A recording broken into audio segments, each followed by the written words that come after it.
live from the Event Center on the campus of San Jose State University. Touchdown Productions, the Foothills leader in local sports television, is proud to present the 2007 CIF State Volleyball Championships presented by Farmers Insurance. Tonight, in the final game of the season, your NorCal champion, Nevada Union Lady Miners, take on the Southern California champion, the Lakewood Lancers. It's one match for the 2007 CIF state title and the end of a dream season for one of these two teams. So don't go anywhere, because you're about to witness volleyball history right here on your NorCal Game of the Week.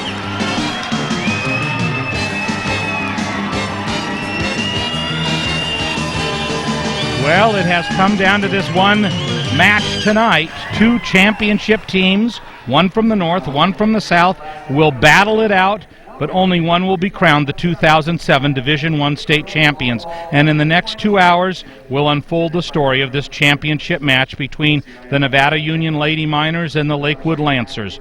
Good evening, volleyball fans, wherever you are across the state of California. I'm Jim Adams, joined tonight, as I have throughout our volleyball season, by Ed Martin.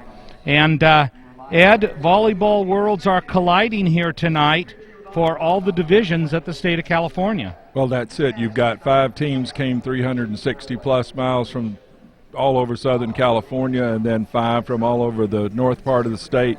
And they're playing out all the state finals today. The California Interscholastic Federation's big day. And before we get started, Touchdown Productions wants to sincerely express thanks to CIF Communications Director Emmy Zach, the Fox Sports Network, and the San Jose Event Center.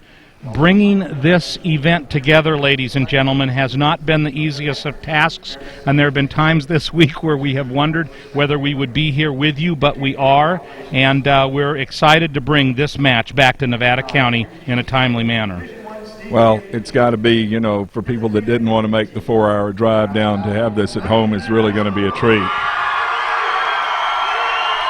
And there are thousands of fans, Ed, who could not make this trip but would have loved to have been here and witnessed firsthand this opportunity for the Lady Miners as they play in the state championship game for the 3rd time in 5 years, and we have an awful lot to talk about today. So as the teams continue to be introduced here on the floor, the teams are being introduced, we may have to go into here the introductions of the players. And so we're going to stay here live before we go to mentions, and they're talking about the Lady Miners right now, and there is a large contingent. You can see across the way. On the right of your screen are the Nevada Union faithful, and on the left of your screen are the Lancers faithful. Nevada Union having a team bus with all of the parents coming down, and then another bus that was rented to bring a large group down, and then dozens of vehicles that came for this very special match. And there you see Dean Maraldi and April Maraldi. Dean, the tall one, right in the middle of your screen, and April, the blonde, next to it. Yes, and there's April right there. All the parents are here, of course, a match that they would not want to miss. And at the beginning of the season, we talked about these Lady Miners, and we said that they would not be content unless they played in this game. And although the road has not been always an easy one or a smooth one, the Miners have shown themselves extremely well in the 2007 season. They roared through their league championship. They were able to also roar against, in the sectional championship, NorCal's. They also won, and so here they are at the state championship. And there's Mallory Castles right there. Number 14, junior Hannah Baker.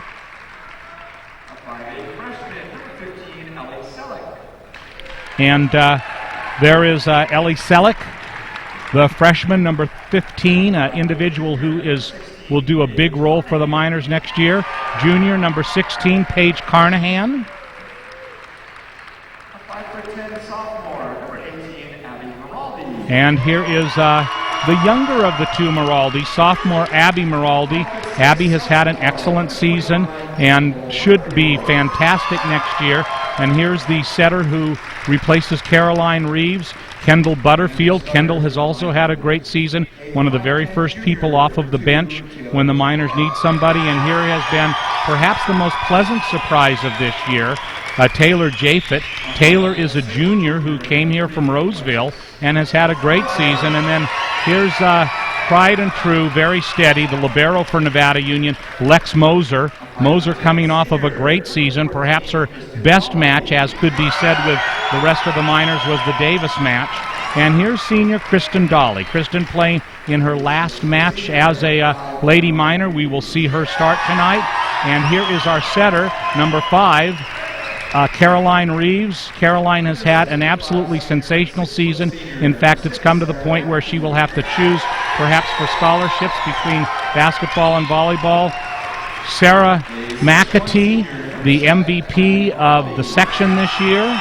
There she is, number 6, a senior. Kylie Maraldi has torn it up in the playoffs, number 7. She is a senior, and Kylie's game has risen immeasurably. And a big key to the offense this year, it wasn't expected to go that way, as Christian Woodruff. Christian has had absolutely a stellar campaign. So there are the Lady Minors. As they get ready for tonight's match, I will report to you now that I had a chance to talk with them as well as the coaches. And you know, Ed, I think that they are as loose and relaxed as we saw in the Homestead match and as we saw in the Davis match. And if they can bring a game like they had in Davis, you know, it should be a pretty good match tonight. Well, if they can come out of the chute playing like they can play, then we're not going to be wanting for anything. There's number 11, Sam Martinez for Lakewood. 6, senior, number 25, Kelly Campbell. Number 25, a senior Kelly Campbell. 5'11", junior, number 33, Carly Ainger. Number 33, Carly Ainger. She is a junior, 5'11", junior, for the Lancers. Kaylee Workman. Kaylee Workman, number 42, 5'11", junior. Starters for the Lancers. And here are the starters. Number 1, Megan Moyanoa. Here is Megan Moana. Number 1, 5'10". She is their setter and an excellent player. Number 3, Taylor Hollins. 5'9", senior, number 6, Megan Johnson. And Megan Johnson, number 6. A lot of the offense will go through her, 5'9", senior. Number 10, Madison Moss.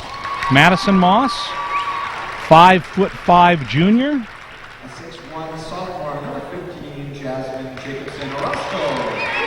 And Jasmine Orozco, number 15, 6'1", sophomore. Number 22, Kirsty Bender. Kirsty Bender, 5'10", senior, middle hitter. And a 6'1", senior, number 28, Jessica Thomas. And 6'1", Jessica Thomas. The assistant coach, Number 28, 5'11", outside hitter. A lot of the offense will go through her tonight, so we'll be interested to see how this match unfolds. So we've had the player introductions. We would like to remind you that this extremely special edition of State Volleyball Champions is being underwritten by Gentlemen, please stand for the singing of our national anthem. Hanson Brothers Enterprises. Hanson Brothers Construction is a third-generation general contractor in Grass Valley with decades of experience in the local construction industry. And now, ladies and gentlemen, our national anthem.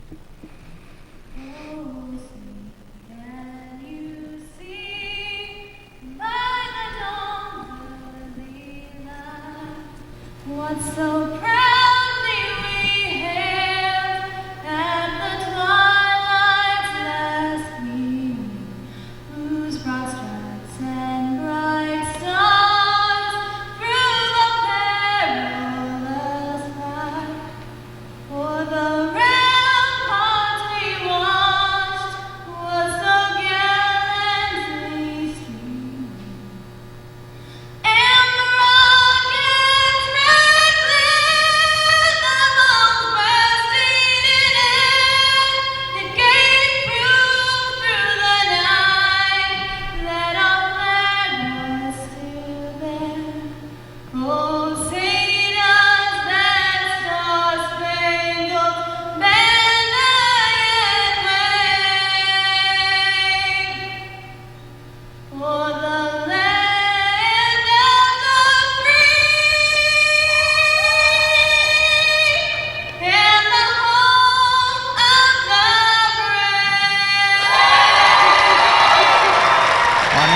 anthem, and we would like to remind you that this NorCal Game of the Week is being underwritten by Nevada Joint Union High School District.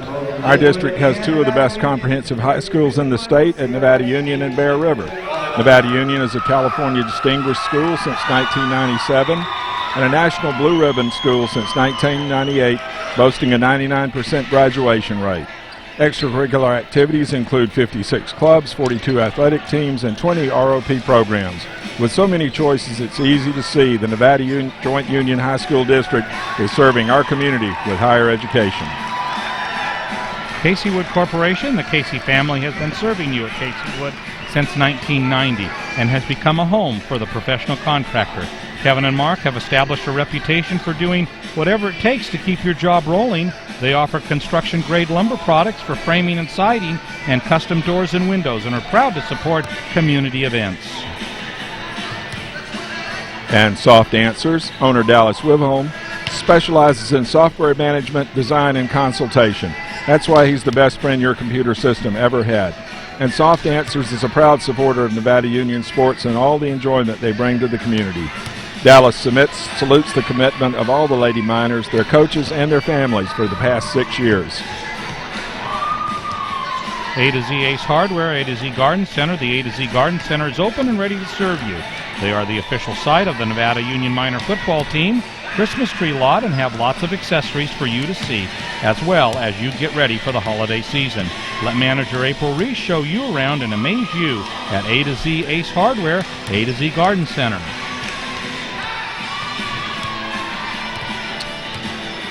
And Placer Title Company.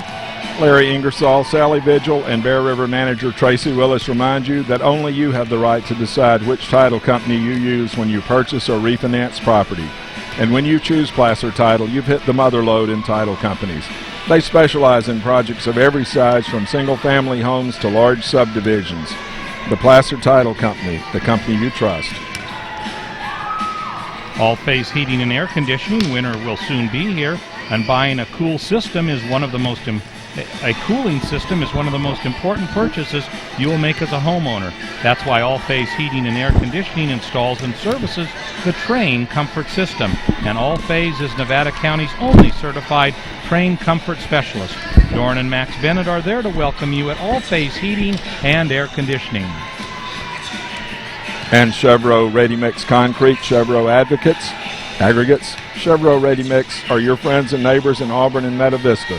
They're proud to be part of our community and look forward to assisting many local community projects like the new football bleachers and tennis courts at Placer High, or being part of the winning traditions of the Falcons. Chevrolet Ready Mix Concrete and Chevrolet Aggregates, a hometown company serving you for over 60 years.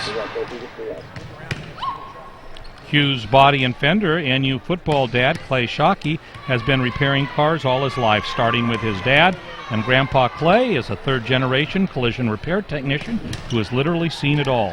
His 47 years in the business gives him the experience you need at one of your most vulnerable times after an accident.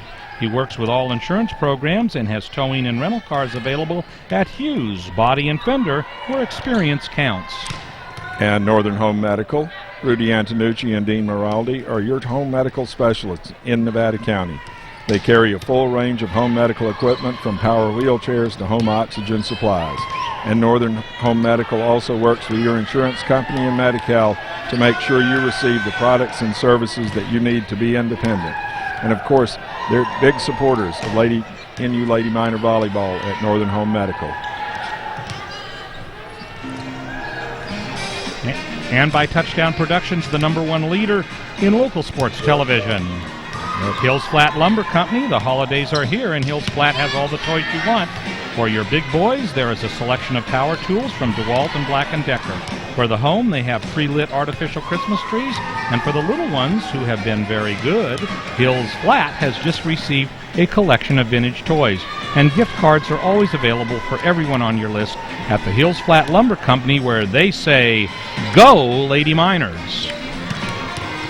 And Grass Valley Ford, Lincoln, Mercury, and Nissan. Grass Valley Ford is a proud supporter of the Lady Miners. They're happy to announce that December is Red Tag Month, where the best prices, financing, and rebates of the year mean big savings for you.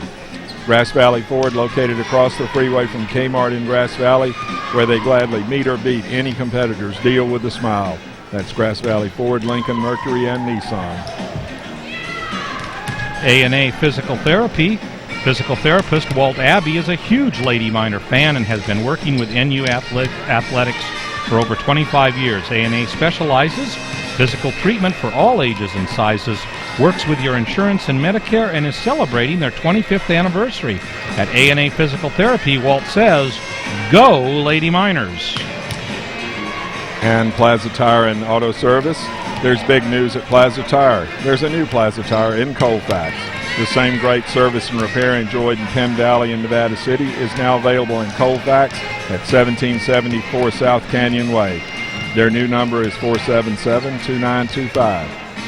Plaza Tire and Auto Service, professional auto repair done on your schedule, not theirs, and now in Colfax. Francis Cinto and Graciano LLP. Francis Cinto and Graciano have 2 locations to serve you in Grass Valley and Auburn, but no matter what location you choose, you can trust that they specialize in tax preparation and making your business grow.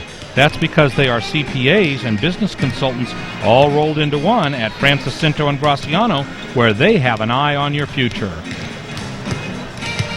And of course by Touchdown Productions, celebrating a decade in local television.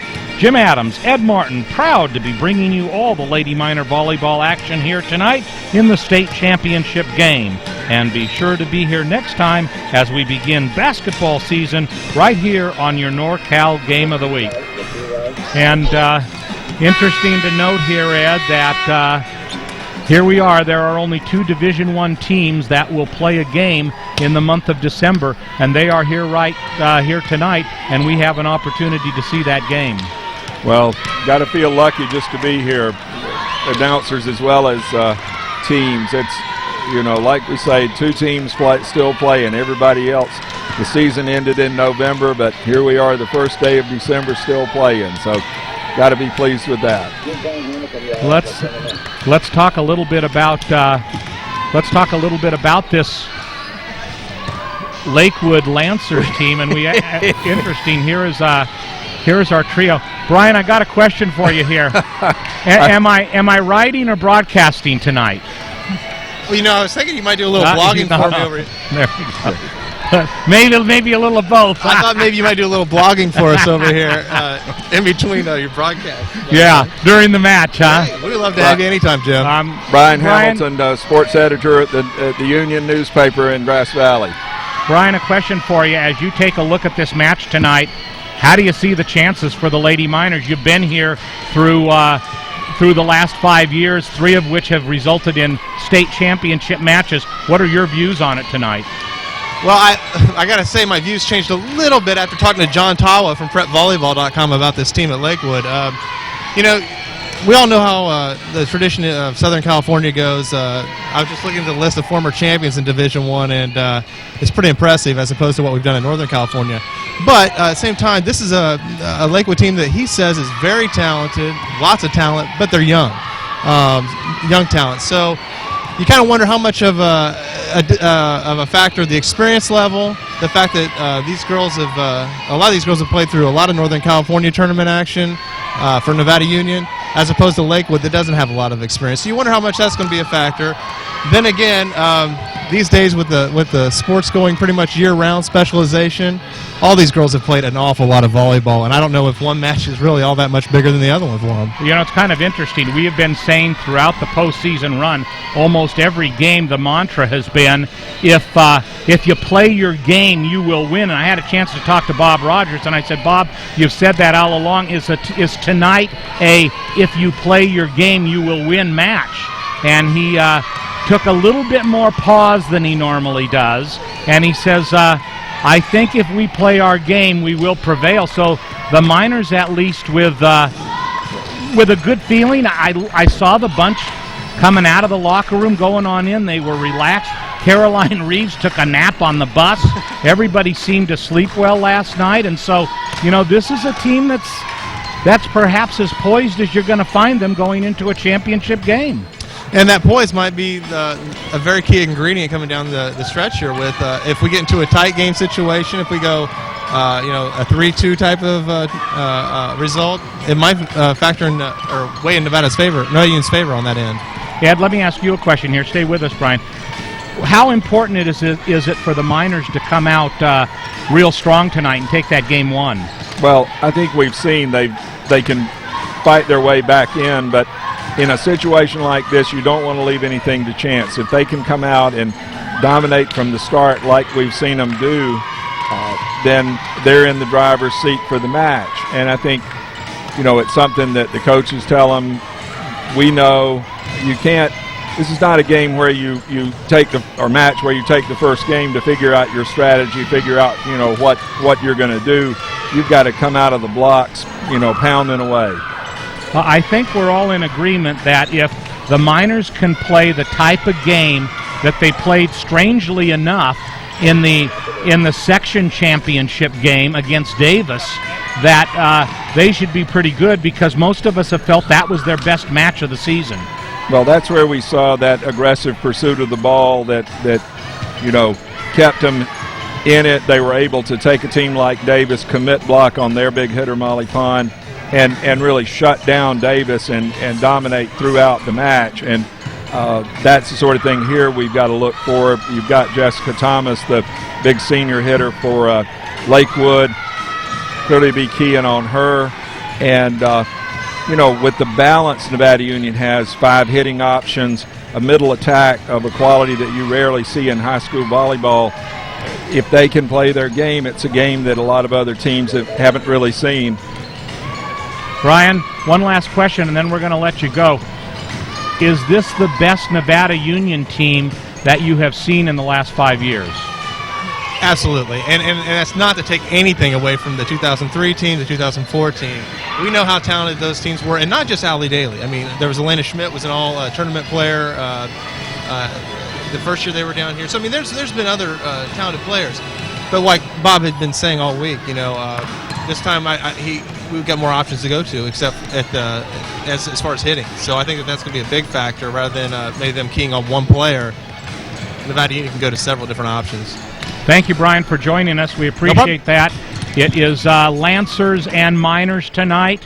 The showdown in December 1, the one match that will be played at the D1 high school level in the state of California that counts. And boy, Ed, it seems like it's been a long time. Just yesterday it was August and school had started and the weather was still really hot, and we were involved in our first Miners telecast of the season, and here we are. Time has just ripped by here, and the Miners are, as they, Ed, let's talk about this for just a moment.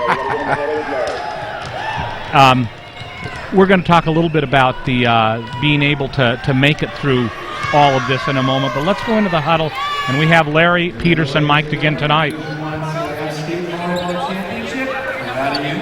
Okay, hey, first thing is, we're the team with the rich volleyball tradition, and we've been winning and winning and winning and winning for years and years. So we're the team that needs to come in here really confident. Okay, this is their first time here, so they're going to be a little nervous to start. The other thing is that I noticed their 2 lefts are pretty good, 15 and 28, and their setter's not huge, but she may dump a few balls, okay? Their middles are not very good, so I expect that they're not probably really good at defending against it because they're not practicing against really good middles.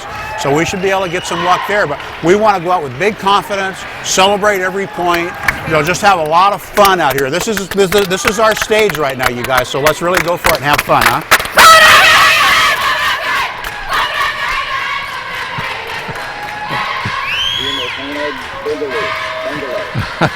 Well, this is the final time they'll be getting their pregame chant going. And there you have it. The Miners are ready, and this match is just about ready to commence.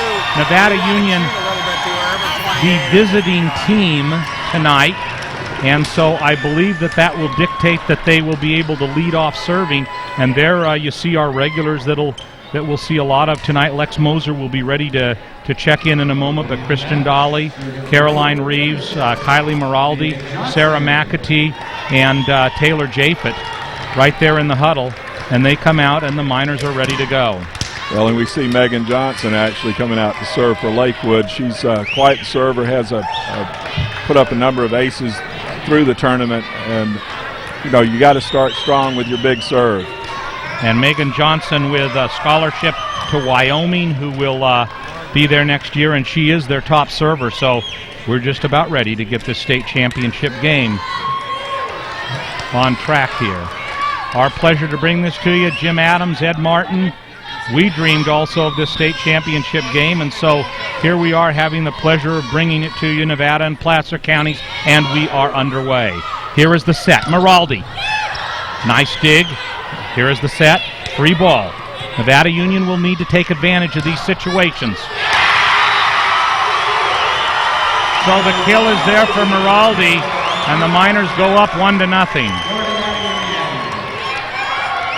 Ed, a fast start, critical? Well, they've got to do what they can to take control early on. Here's the set. Nice dig by McAtee. Another opportunity. Here's Maraldi. Yes! No, it's out. Thought it was on the line. Well, one thing you notice, good recovery on Lakewood's part. They can get the ball off the floor and get it back into play. So a lot to be said. Jessica Thomas. Here is the set, and Maraldi, and there's the block, and the point goes to Lakewood. So it will be interesting to see, Ed, how this unfolds and how Lakewood will block, whether they'll give the Miners the middle as Homestead and the Hay Balers have. Here's the set, McAtee again, hits right into the block, and it's out. But that block, chasing it down. With that said, that block was pretty effective there, Ed. Well, I think they know they've got a key on the middle attack for the Miners. So here's Maraldi with us tied at 2.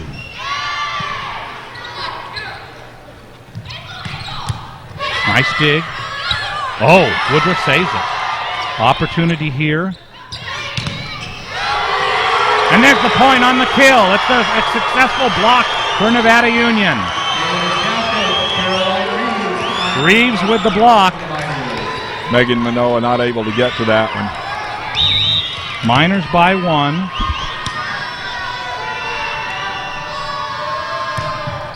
And into the net.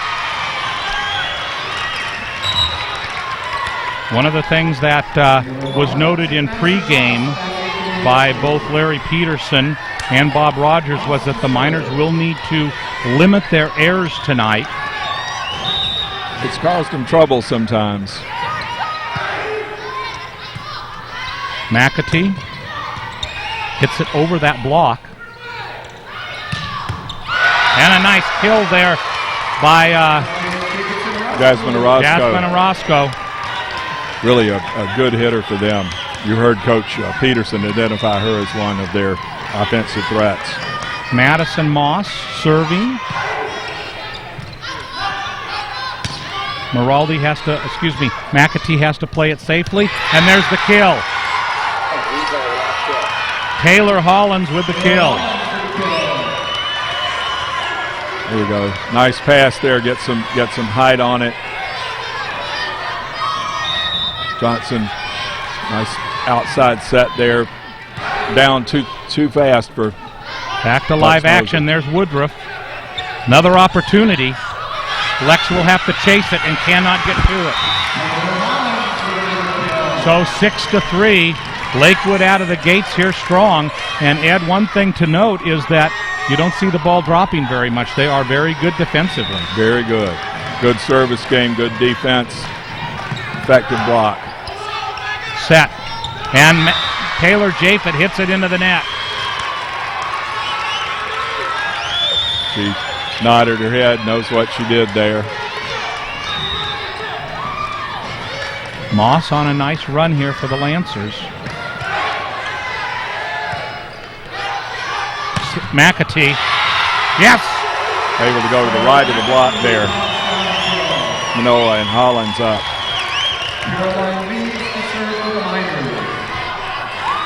So Reeves will be serving. Miners trailing by 3, 7-4.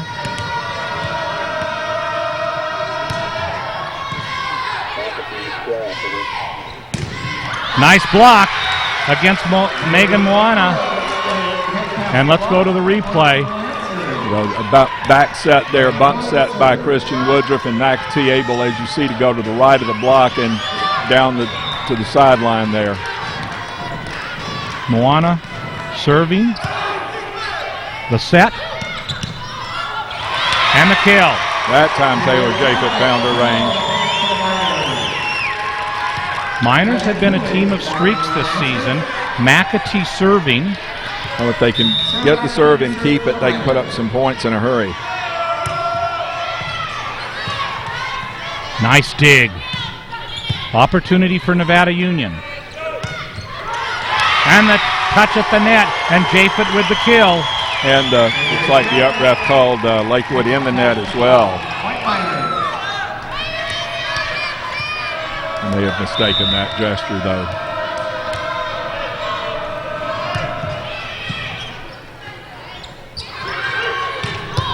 Nice dig.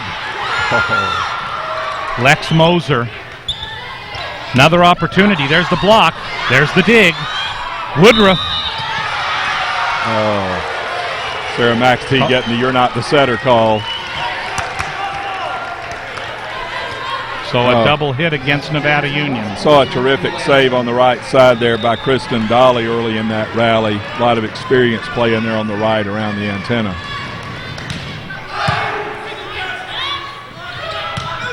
Wow. Taylor Japhet with the kill right around the block. Kylie Miraldi will check in, and Japhet will take a rest. Well, we'd seen that, Coach Peterson talking to him about hit to the left, hit to the right, gauge where that block is and hit around it. So something they're familiar with.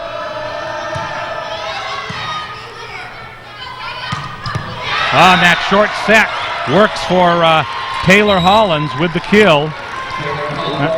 She's very quick there. Here we got Japhet coming up. You see the block is up, and she's able to go to the right on that. Oh, and an ace. Oh. McAtee down on the ground, but the ball was down quicker. Ball skipped off the top of the net. Lost a little bit on it.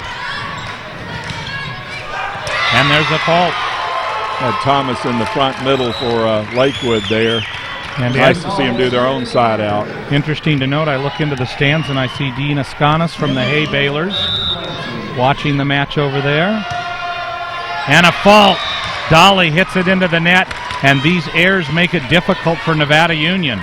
Oh, 12-8. They're not playing all of their game yet. The middle attack's working some. Their service game isn't what it needs to be. And that'll be out. So a 5-point lead for Lakewood. One of the other things that's been so good for Nevada Union is serve receive, and Lakewood is picking at that right now, so they've got to buck up on serve receive. And that is long. So Megan Johnson's serve is long. You can tell she's unhappy. She's got her lower lip tucked in there. She doesn't expect to hit them long. And here's Woodruff serving for Nevada Union. And the block is there. Megan Moana tries the kill, but the block is there, and the lead is cut to 3. Nevada Union's most effective server. Opportunity here for Nevada Union.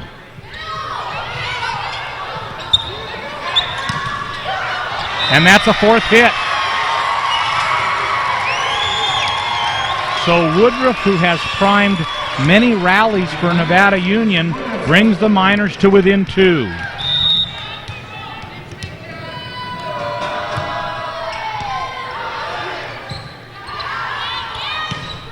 Opportunity here. Miraldi won't fall. McAtee. Yes! Saw some good hitting out of the back row there by Jasmine Orozco, their sophomore hitter, who's really done a lot to get them to this point, the Lancers. Suddenly the Miners only down by 1, and she serves it long. At that last play there, high set from Reeves, and McAtee able to just find that back corner. Here's the set for Miraldi. She can't quite dink it in. Very talented Lancers team. And there's the chance at the kill, and it is complete. Able to get it off the block with a lot of spin. Comes clear over here to the press box. Jessica Thomas serving the lead back at 3.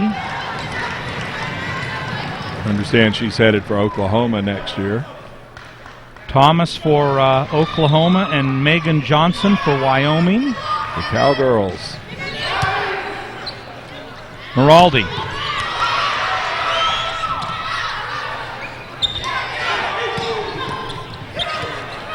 Opportunity.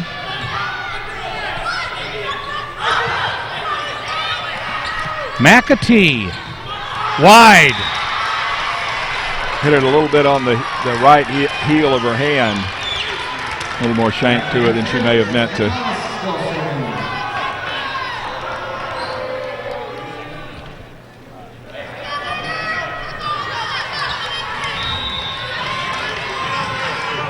So Thomas brings them right back, but serves long. No, they'll trade service errors with you. It's not so bad. Miners having a hard time just getting over the hump. Trailed only by 1, and now they trail by 3.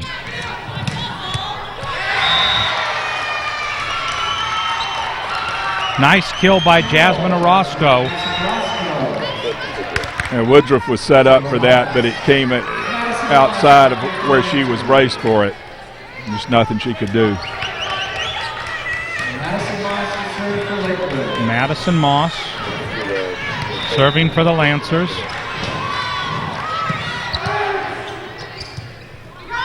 McAtee. Thomas couldn't get to that one. It's that. See Orozco, good and high, big arm swing. Woodruff set, but not able to get an angle on it that'll let her pass it. So here's Reeves.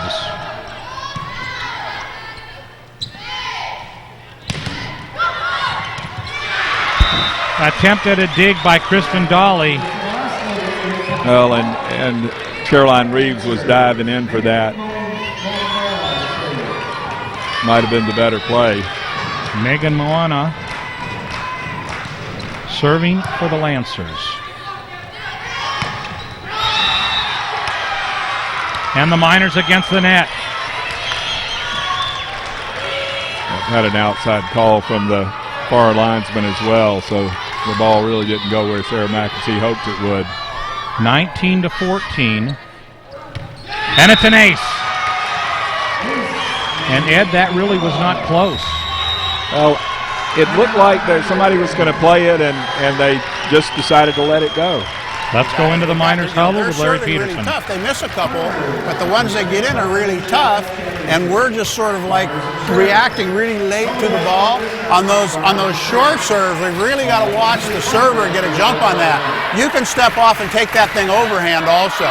They're only blocking the middle with 1, Caroline, most of the time if we just go to the 1. When we go slide and stuff, they're blocking it with 2, but when we just set the 1, they're just blocking it with 1. When they set the middle, we have to be ready to get up in the air really fast because they set it very low, but all they can do is hit it straight ahead. So if we can get up there in time, we can block that every time. Okay, we just have to pass better. That's all we have to do. And well said. They have some big hitters for the Lancers, and the Miners need to block better. They need to pass it a little bit better too, Ed. Well, between serve, receive, and passing, I think that's a lot of the difference there. You know, the middle attack is getting pretty effective, and they have to get their block up. And another ace. So Moana, 2 aces in a row there. And this is the moment Christian Woodruff's got to look herself in the eye and say, I'm in this game. Woodruff. Opportunity for Nevada Union. Set for Japhet. Nice dig by Reeves. And a double hit called against the Miners. And now we begin to enter the latter stages of game one with the Miners down by 8.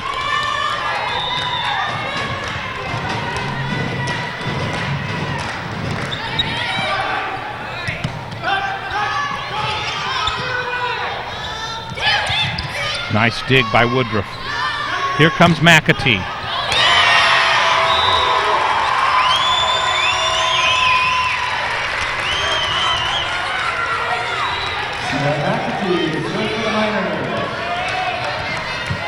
So Sarah McAtee to serve with the Miners down by 7.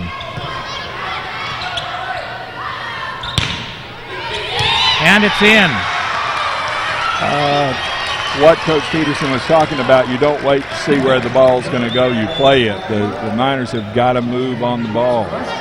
And a little bit of a tentative first game here by Nevada Union. It's interesting. We thought they might come out pounding, and they're kind of sitting back on it a little bit, but there's a long serve, and so suddenly you're down by 7 with 2 to go, but trying to get some momentum to take into game 2 if you can't pull up even. Moser serving. Oh, nice set. Nice dig. Here's Maraldi.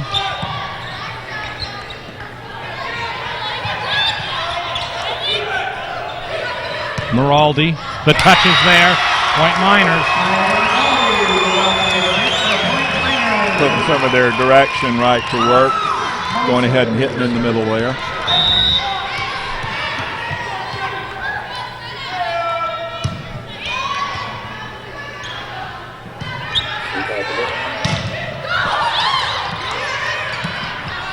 Woodruff. Another opportunity for Nevada Union. And there's the kill.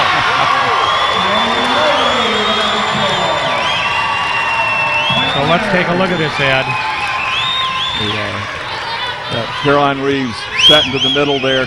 Kylie Maraldi in a position to just go up and hit really to the right of the block there. And the back row not able to do a thing with it.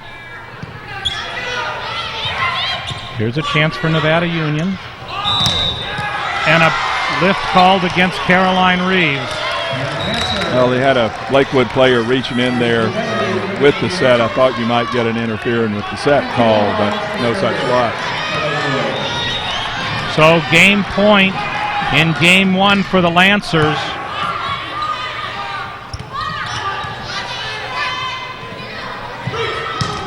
And there it is. Jessica Thomas, just imagine. So the Lakewood Lancers take game 1, 25-18. And let's go into the huddle of the Lady Miners with Larry Peterson. Yeah, give him a second as they here. change sides.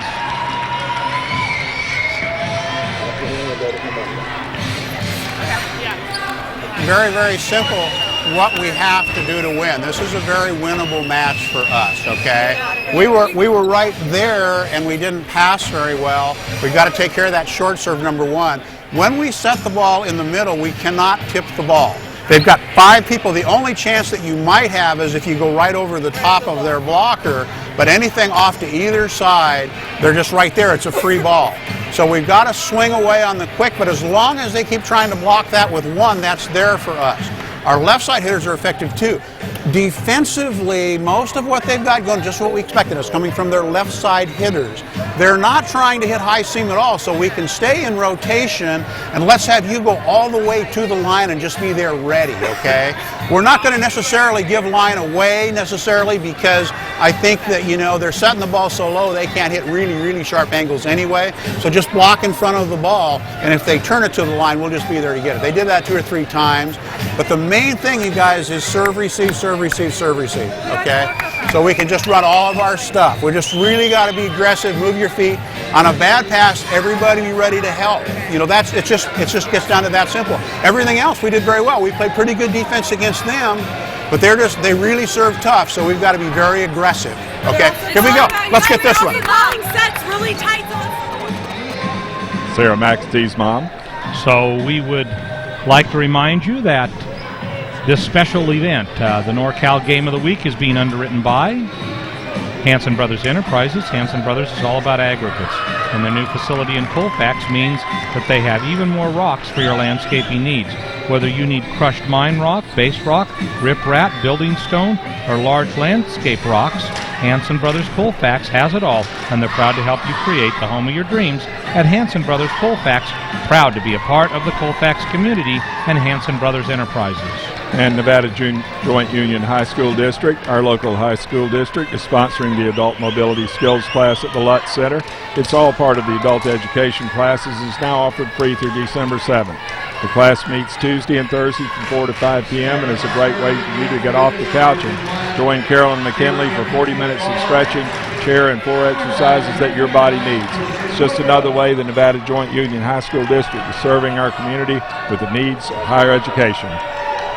So, Ed, what do the Miners need to do differently here in Game 2? Well, like the coach said, it starts with serve, receive. It starts with swinging away in the middle. They just got to be good on defense, better passing than we saw in Game 1, and really going after the ball on more of the court than they did that first time. So here's Christian Woodruff, and it goes long. So the Miners started off poorly, and Megan Johnson effective on the serve in the first game. McAtee. Nice dig. And it's good. Jasmine Orozco with the kill for the Lancers, and they jump up 2-0.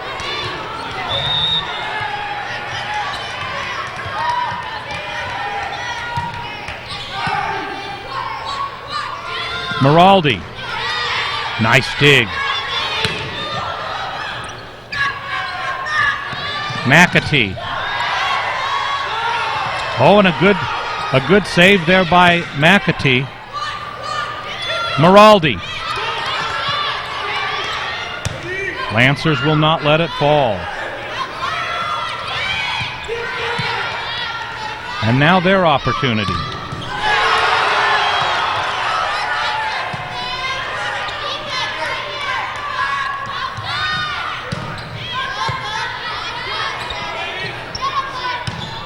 Long rally, and it was hit out by Lex Moser. Just able to get one arm up in front of it, and it didn't bounce the right way. This Lancer team may be a young team, but they are highly talented here, Ed. They are going after Game 2.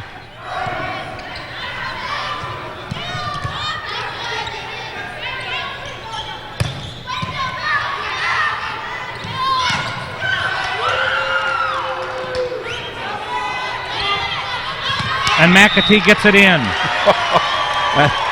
Not something you see very often, but just sort of set it over the net for across the court. So very nice. But you see the two seniors, Johnson and Thomas, are doing the Lakewood Lancers a lot of good here.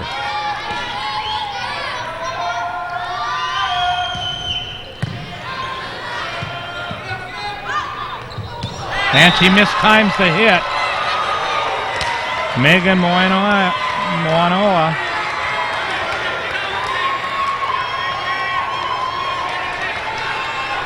And the Miners down by 1, 3-2. Up and down before the ball came down. One of the few errors that they have made tonight. And just hitting away, Jasmine Orozco with a beautiful kill for the Lancers. She's impressive out of the back row. Jessica Thomas back to serve for Lakewood.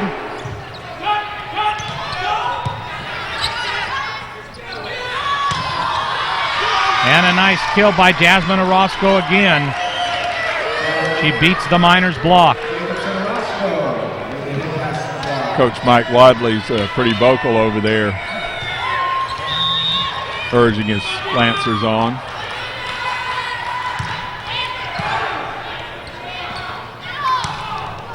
And it's in. Nice kill by Taylor Japin. And as Coach said, you know, you get through the block and there's nobody back there. Caroline Reeves to serve with the Miners down by 2, 5-3.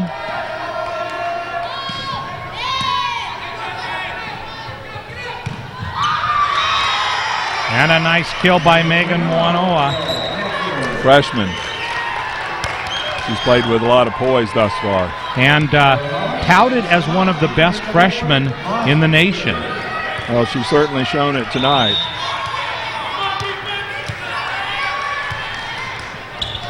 And into the net on the serve by Madison Moss. So Nevada Union down by 2, 6-4. With Sarah McAtee serving.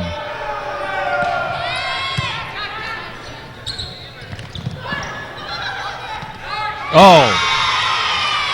And ball goes into the net, so it becomes 7-4 in favor of Lakewood. And Ed, is game 2 a must-win for the Miners? You don't want to be down 0-2. You just don't. Christian Woodruff.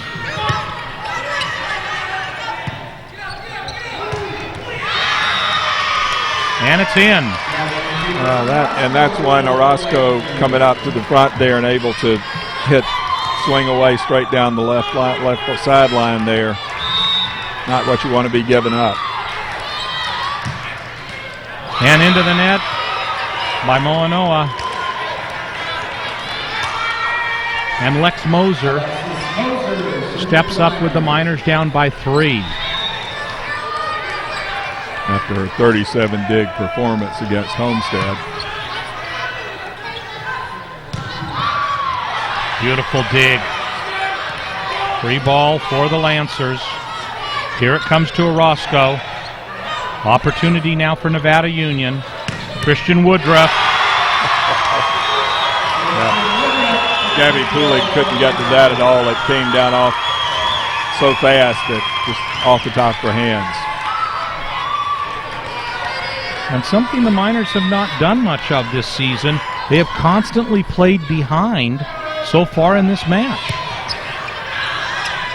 Oh, and a nice kill by Kylie Maraldi. Well, they're waiting for the overpass. So 8-7, Lakewood's lead is cut to 1.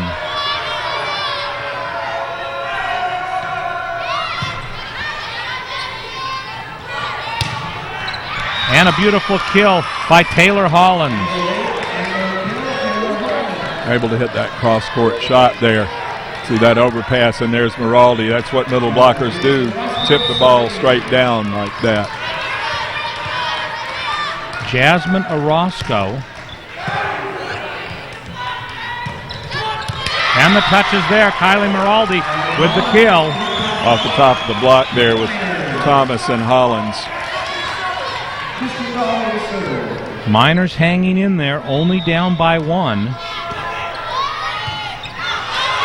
Looked like it caught him unawares there. It was after the beckon, but just Megan Johnson was looking the other way. I think they just weren't set at all. And we are tied at 9.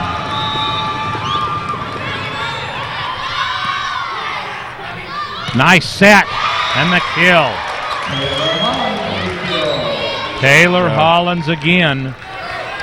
Well, and what we talked about, or Coach Peterson talked about, the blocks got to set up fast when they set to the middle like that. Hollins back to serve. Woodruff. Opportunity again for Woodruff. She'll hit again, but the dig is there. There's the block. Maraldi with Caroline Reeves at the net. Coming off the left side there like that, the block. And the Miners definitely, Ed, are slightly raising their level of play, and that's going to be it's going to be very important. And there's an ace. Got it. Yep. Got to get back in it now. It's 10-10, 11-10 now.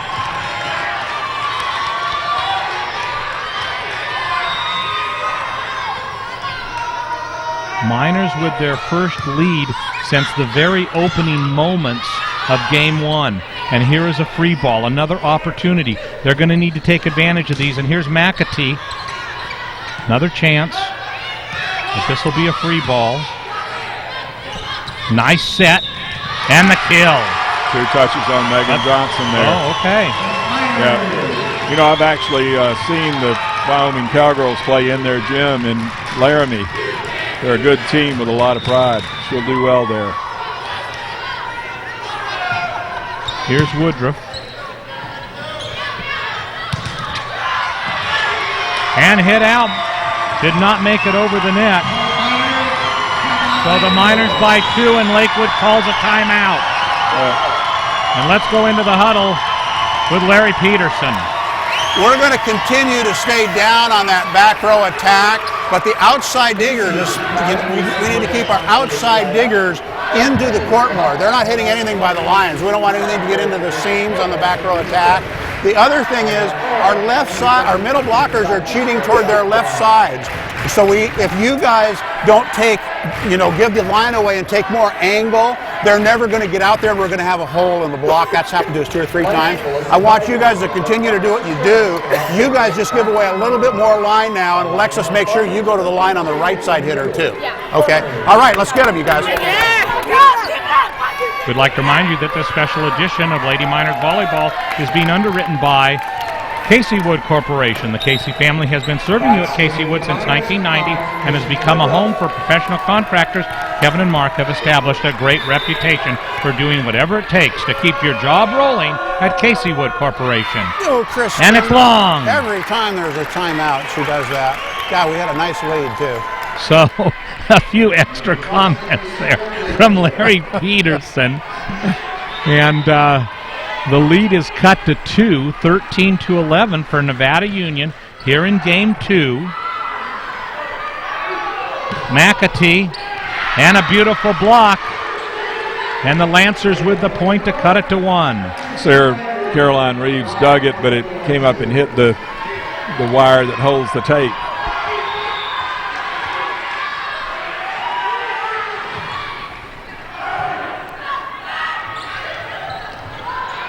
Not quite there on the set. And it cannot be dug by Lex Moser. She was out to the line, but a little inside of where she needed to be. Tied at 13.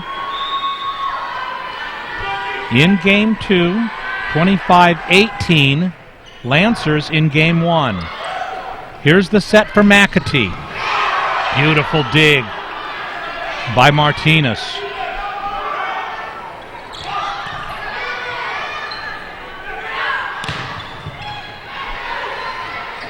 Sarah McAtee with an opportunity, and it's wide. Oh, calling it in. It's in. It looked wide to me, Ed. And I think the Lancers thought it was wide. Well, somewhere between a touch and in. I think the up ref made the right call under the circumstances. So Kylie Miraldi with a big service here. Oh, and a nice dunk there by Sarah McAtee. The ball's spinning up in the air above the net. She was quick enough to tip it back down.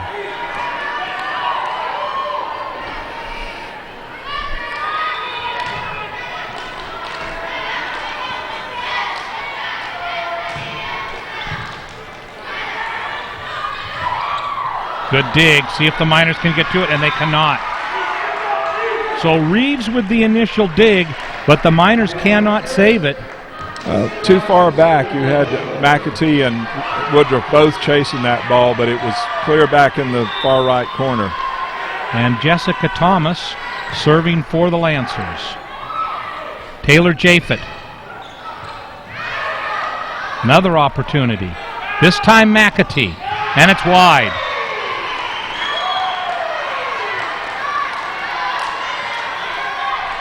So tied at 15. Keep pulling ahead a little bit, and Lakewood coming back with them. The set for Japhet. So Taylor Japhet with the kill. Sam Martinez was able to get down there but couldn't get enough elevation on it. And Reeves to serve with the Miners lead at 1.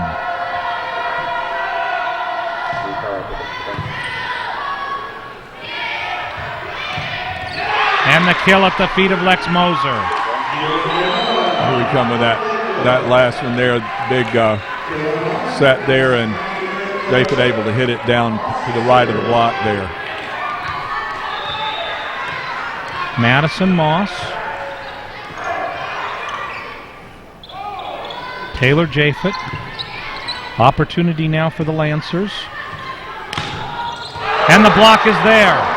So the kill attempt by Moana is met by the Miner blocking. And McAtee comes back with the Miners lead still at a precarious 1 point. 17-16 here in game 2. Tied at 17. Well, the Miners are going to have to get a little distance here because Lakewood's been able to come back and even it up or pull ahead. So it's going to be important to get a little bit of a lead and keep it. And they've got to side out here at this point. Moana serving. And it's long. Okay, there's your side out. Lex Moser serving.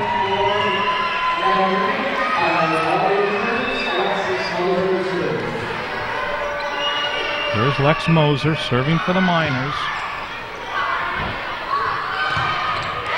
And a beautiful kill by Jasmine Orozco. And Orozco's had a great match here tonight, Ed. Absolutely, and that left side attack able to hit it really straight down in front of Lex Moser, so she can't quite get up far enough to get to it.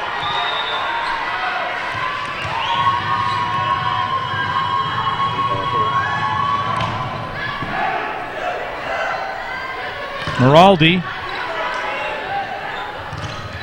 There's the block. Free ball for Nevada Union. Christian Woodruff.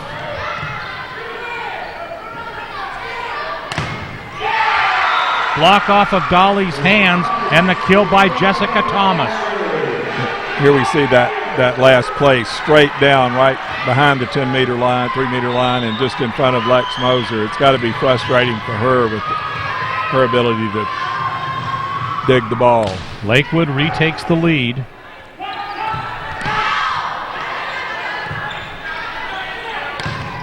Oh, good, beautiful block by Kylie Miraldi on the attempted kill by Jessica Thomas.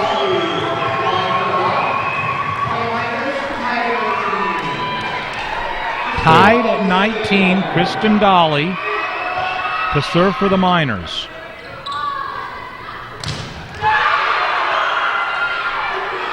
Nice dig by Pulig. Christian Woodruff.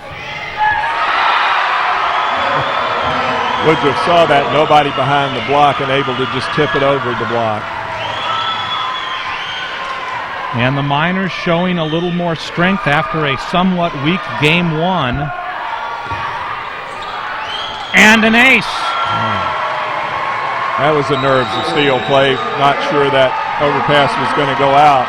Timeout by Lakewood, and let's go back into the Nevada Union huddle with Larry Peterson. What we need to do is on their left side hitters, as the sets get closer to the net, we need to try to take a little bit more line. As the sets are a little further this way, we need to take less line, okay? Give away more line. But they're getting some balls that are fairly close that they're hitting straight down, and they're in front of Alexis. We can't move her in, so we're going to have to move you over a little bit on the close set, okay? The other thing is 3 deep on defense, okay, and they're really hanging back there because we're hitting a lot of hard balls. So if you go aggressively on the outside, right or left, you go really aggressively and sell, it's going to be a hit. You can tip them. We're not going to be able to tip them from the middle yet because most of the time there's still only one blocker. Okay, stay with it, you guys.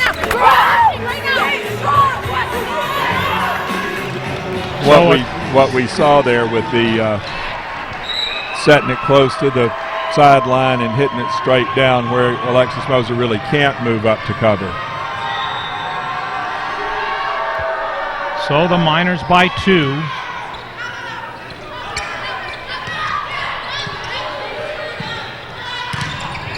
And there's the block.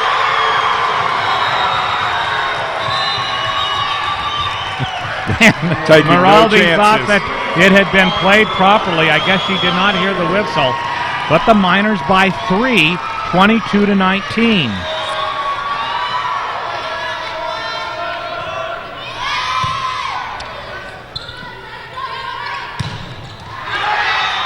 And it's out! Calling it out. Little hesitation there on the far sideline. Here we go. There's that block.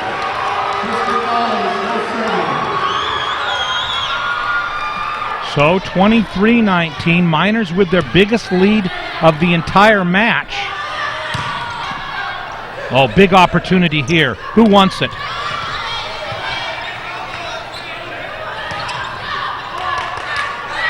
This is Woodruff. Hard-fought point here. Woodruff again. Beautiful dig.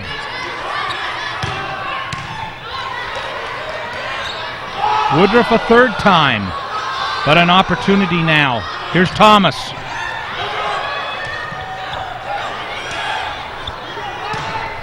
Maraldi! Yes!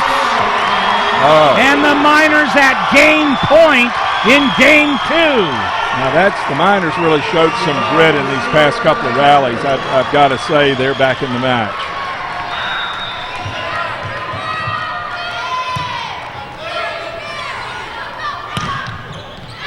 And the touch and the ball is in.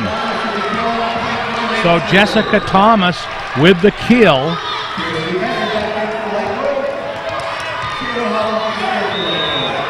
At game point at 24-20. Woodruff. That's it! So game 2 goes to the Nevada Union 25-20.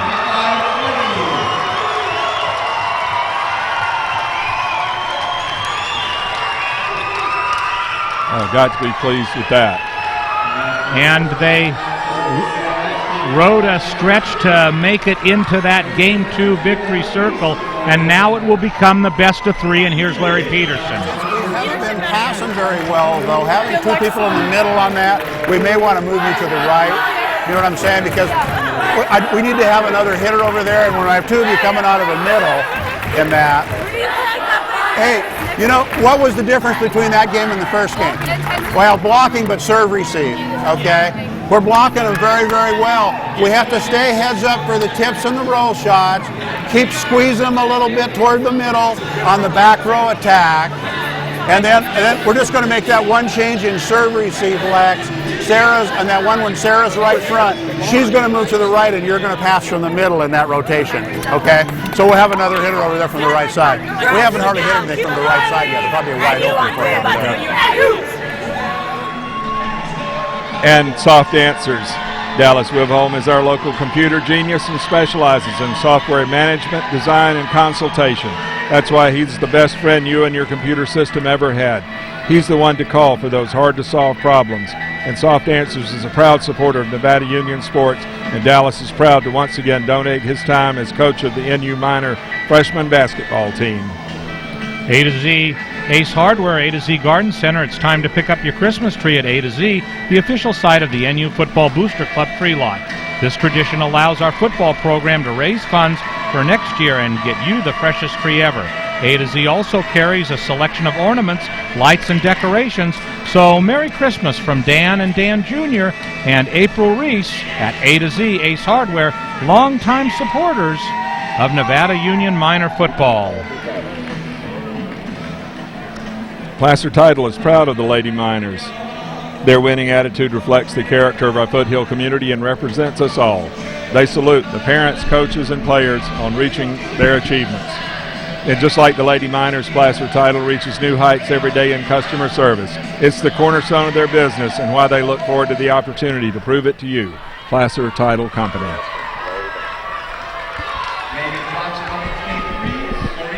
So here we go into Game 3. Starting off for the Lakewood Lancers will be Megan Johnson serving, but the Miners have come back in Game 2 to tie this at 1 game apiece. The best of 5, so now it becomes the best of 3. 1 game apiece. Here's the set. Kylie Maraldi. And Lex Moser can't quite get it through. So let's recap it for you. Lakewood wins game 1, 25-18. Nevada Union wins game 2, 25-20. Lancers leading off here in game 3 with a 1-0 lead.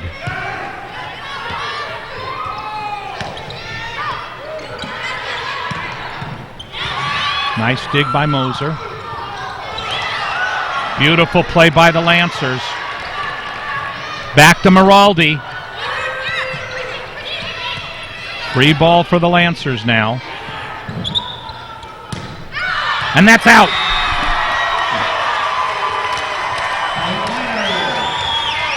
So a bit of a miss hit by Jessica Thomas. And we're tied at 1.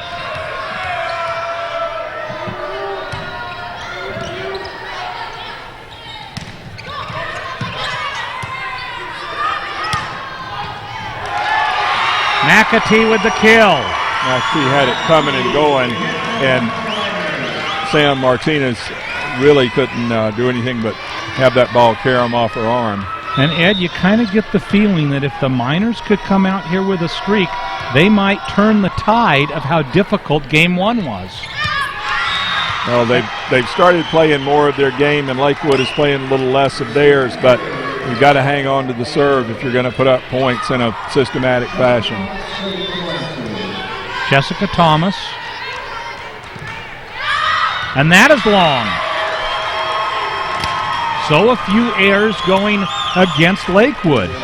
Well, we've seen them do that a couple of times here, and it never works well for anybody to just give the serve away. Maraldi serving. Tempted dig by Woodruff, but can't quite come up with it on a beautiful kill by Jasmine Orozco. Orozco, just a powerful hitter, and you've got to be set right where you need to be with your angle good, and not something that Christian Woodruff really had a chance to do that time. Madison Moss, we are tied at 3. Nice dig by Moss.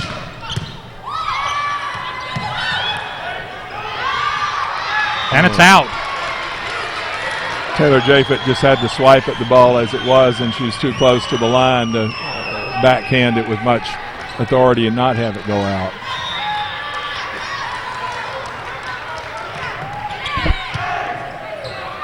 The set for Japhett. And she beats the block. Well, that's it. The block was still trying to come together, and she was able to get up and get it down. So Caroline Reeves for Nevada Union, tied at 4 here in game 3.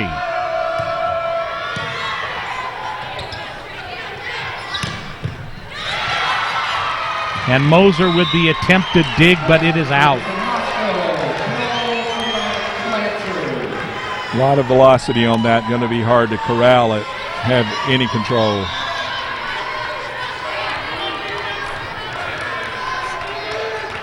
Megan Moana. Dolly free-plays it. Oh, and a beautiful set for Taylor Hollins, and she gets the kill, and Lakewood up by 2, 6-4.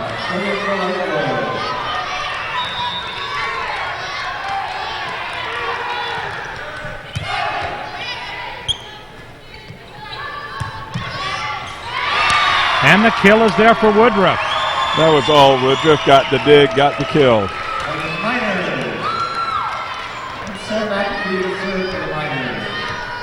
So McAtee back with the Miners trailing by 1.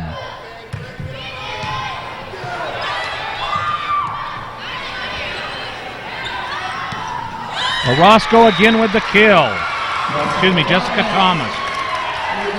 Out of the back row and saw it with an opening and just able to put a roll shot down there in the middle.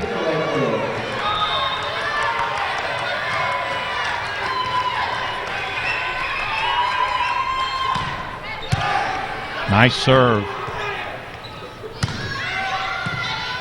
Opportunity now for the Lancers.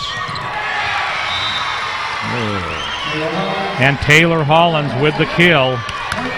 And Nevada Union now trails by 3. Hung on the tape and just got over. They were at 4-4, and suddenly it's 8-5. Jasmine Orozco serving. And there's the kill by Taylor Japhet.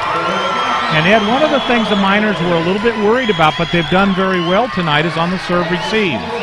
They picked it up a lot. Game 1, they had some trouble getting it to go, but they've gotten back to their usual good form on serve receive. Opportunity for Nevada Union. Now another one. Christian Woodruff can't quite get the kill. And that would have been out, but it's played. Oh. So Lex Moser with the attempt there on a ball that looked like it would have sailed out. It's a quick response on her part, though. Orozco played it out of the back, and it may have just been reflex for Moser to go after that one. Taylor Hollins. Beautiful serve. And somebody, Miners hit the net. Calling it Maraldi in the net.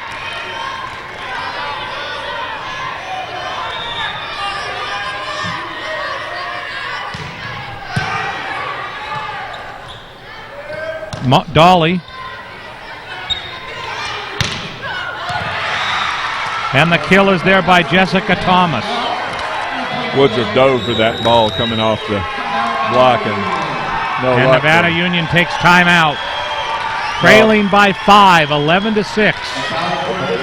Let's go into the huddle. We're straight ahead. So we're going to let you guys, when you're in the front row, you guys are going to block the one set. Okay, we want to free our middles up to go left. So all you have to do is get right in front of the ball on that. Okay. The other thing is on the back row attack, we must be we must get back enough in our base defense that we're far enough back to play that back row attack. If we're too close to the net, it's just there isn't enough room and it's coming too fast. We want to give ourselves some time on that. Okay, keep receiving serves, keep fighting for every point on defense. Hey, we can do this, communicate, you guys. Got to communicate.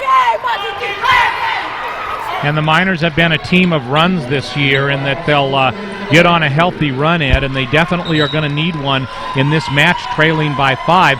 This is about the point in Game 2 where they turned it around. Well, that's it. And, you know, momentum, rally scoring makes it a momentum game.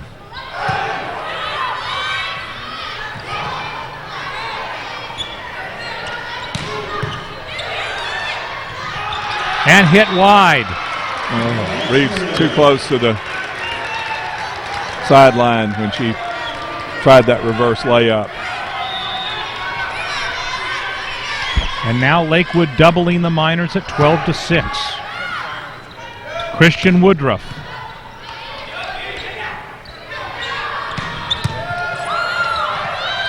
Woodruff again. And there's that short set and the kill by Kirsty Bender. Well, it's been effective for him. It's quick enough and you can't tell where it's going. And that one is served out.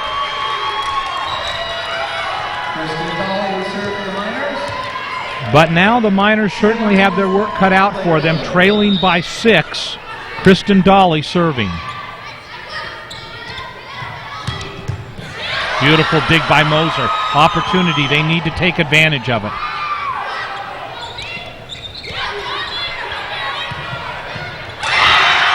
And Woodruff with the kill. Well, we've had a lot of Woodruff thus far in this second, third game.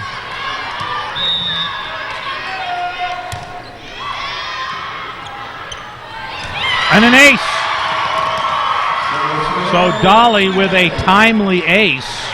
Sam Martinez really didn't get that to go where she wanted it to on serve receive.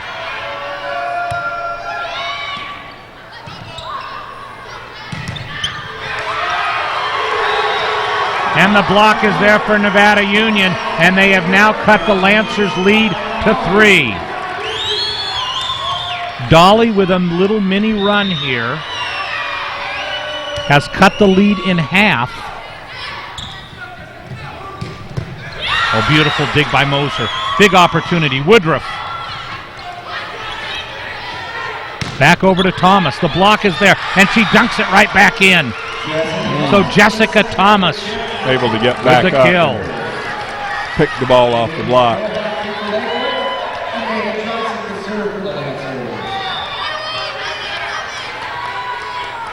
Megan Johnson. Woodruff. Woodruff again. A beautiful dig again by Moser. Now Maraldi. Maraldi again, yes! Yep, that overpass off her first attack was irresistible. Here we go. Nice block there. But you see, back up. Thomas able to get right back up there, the ball coming off the block. That's a lot of presence of mind on her part. And here is Woodruff serving for Nevada Union. Nice set. Oh, but hit into the net by Maraldi. Following a little bit late. Might have gotten some tail feathers if it was a bird. So Jessica Thomas serving with Lakewood leading by 4. Maraldi. Beautiful dig.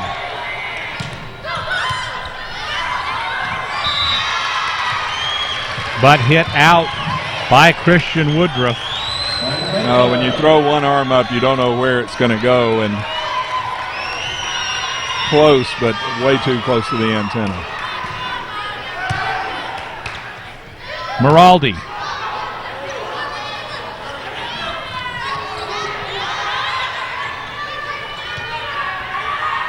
Over to McAtee. Yes! That's good. The cross-court shot working like Coach talked about. And so Taylor Japhet checks in. Lex Moser comes out for Nevada Union. And Kylie back to serve. Miners in need of a run here, trailing by 4. But instead, a kill by Jasmine Orozco. That last play, see McAtee able to get up and right by the block. And right there by the attack line. Miners not in a position to exchange points now. And McAtee beats the block.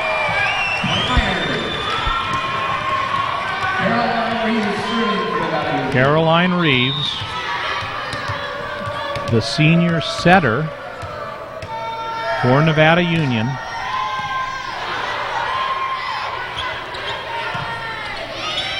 And now a chance for the Miners.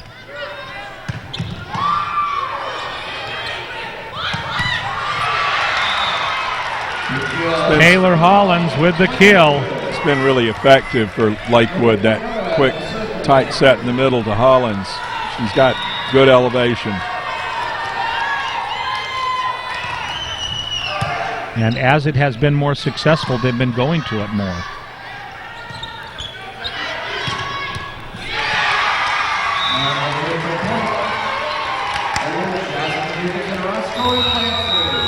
And timeout is called by Nevada Union.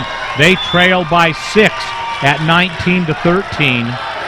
They got within 3, but they haven't been able to close, and they've got to close. You just don't want to go to game 5. What I want you guys to do, Coach Peterson. Sarah, normally we've always been blocking the ones with the middle blockers, right? Okay, we want our middle blockers to be free to get to the outside, so I want you and Christian to do that. Now, you have to identify the middle blocker and then jump with her. Okay, don't just look at the setter. Watch it. When the middle blocker comes in there and jump, you jump. Because every time it's close like that and she's in the air, they have yet to do the thing where she's in the air and they set it somewhere else. So just watch the middle, jump her, get in front of the ball, because it's just coming straight ahead. We just have to get up there early enough. Hey, on 15, she's hitting the ball so high, we may have to come just a little bit later on her, and we really have to get up high. Okay, here we go. So the thing we've watched, Jasmine Orozco getting way up to hit the ball, but also telling the left side, the outside hitters to go ahead and block to the middle and let the middles go to the outside. So turning it inside out. Megan Moanoa serving, and that'll be long.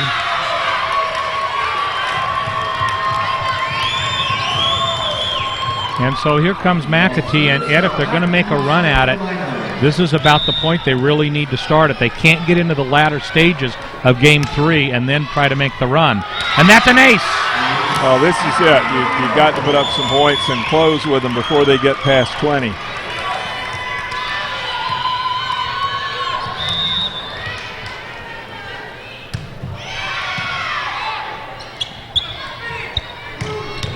And that's good. Calling it in. It was right on the line. Lex Moser, you can tell she thinks she should have been there, but that ball came from way up and came down real fast. So Orozco with a beautiful serve. Japhet, the block is there. Another opportunity. This will be Woodruff. And so Nevada Union trailing by 4 with Lex Moser stepping back to the line.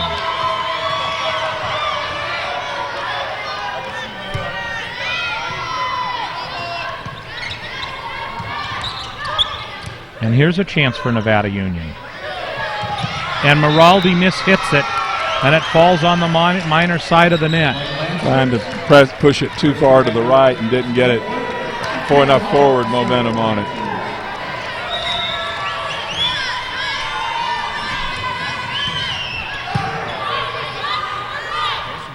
Taylor.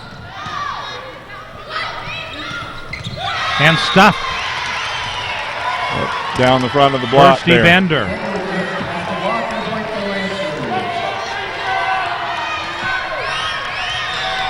And now we get into the latter stages, and the Miners trail by 6.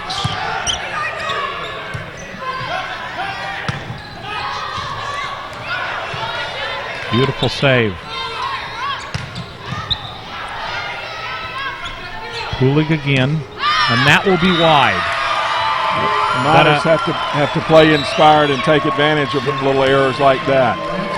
Gabby Pulig, the libero for the Lancers, with a couple of excellent digs. Ball's not going down. And that is wide. Dolly and Moser both watching that one come down from the rafters.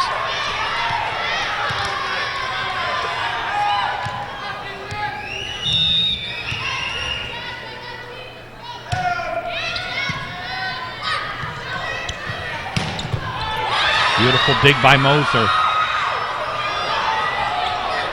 Another opportunity. Thomas again, and she gets the touch.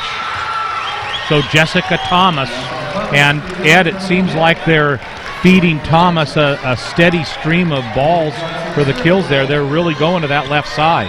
Well, she's your experienced hitter. You're going to give it to her and hit it across court like that.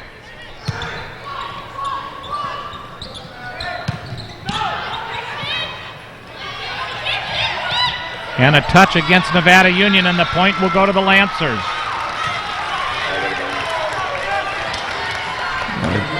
Might have been out, but you got to play a ball that close. Megan Johnson for Game 3.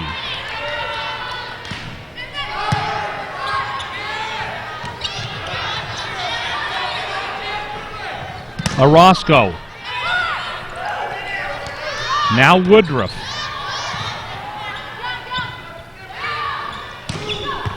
And there it is.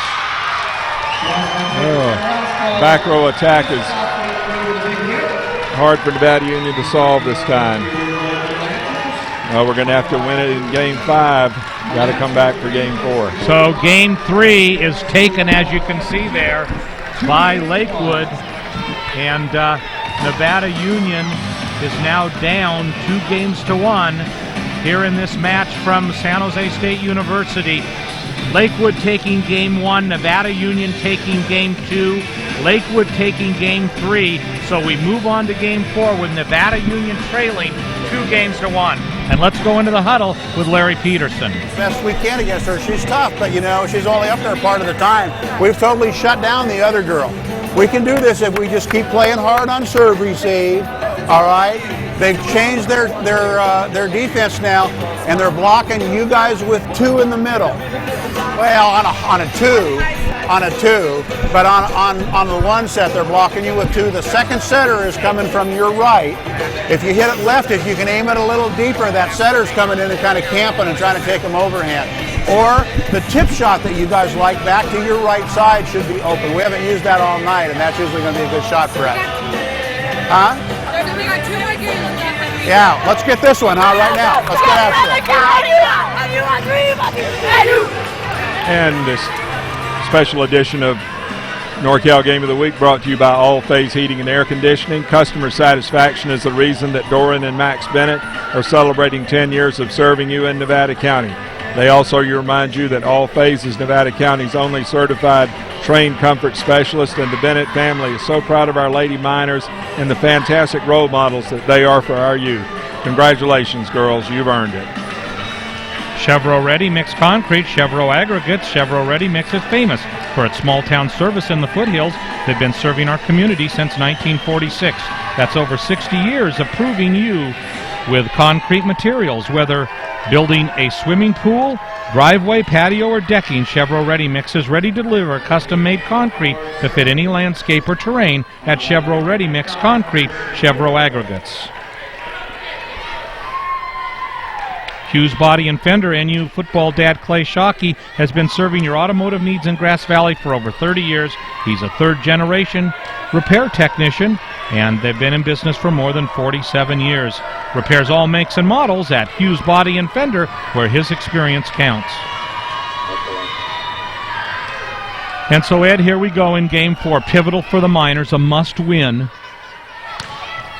And there's the first point on a block by Sarah McAtee, and a good way to start for Nevada Union. And, Ed, I guess it's a prerequisite now that they take it to 5.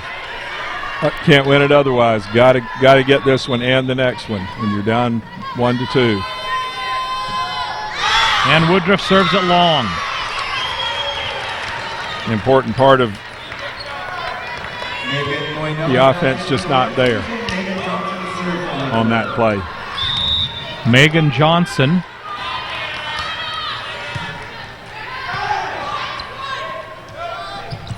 Oh, and a little misdirection by Miraldi. She went up with the right hand and took it with the left and found an open spot. Windmill. So Kylie comes back to serve.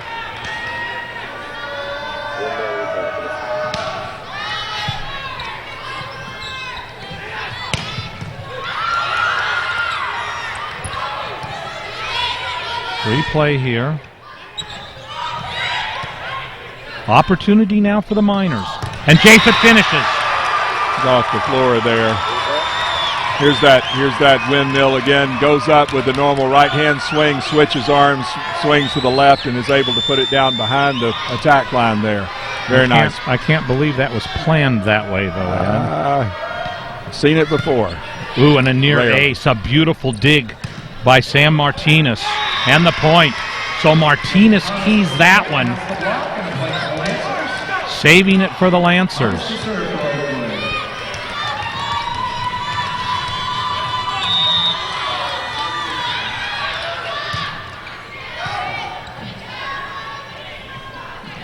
McAtee. And I think she got a little break there, as I think that ball would have gone wide, but played by Martinez. Well, Martinez couldn't really let that go. It was headed down enough. You've got to play it.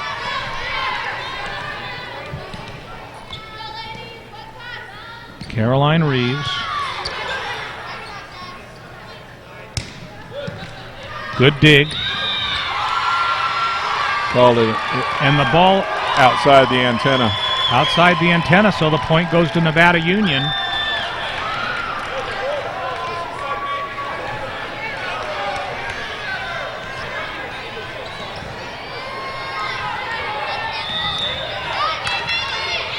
So Reeves serving with the Miners up by 3, 5-2. And it hits the block, but the block comes off of the hands of Kristen Dolly and goes wide, and the kill is Jasmine Orozco's. Well, you see they've taken her back row attack away a little bit, but she's able to be pretty effective from the left side there. Hollins back in, Martinez is out.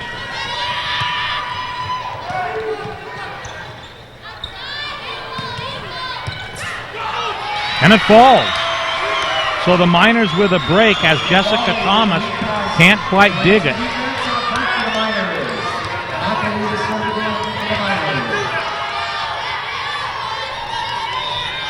And here is Sarah McAtee.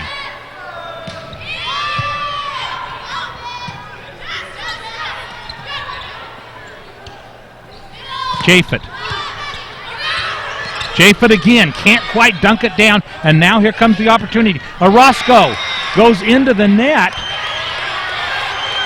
She crashed into the net. Yep, the refs are going to confer on that one.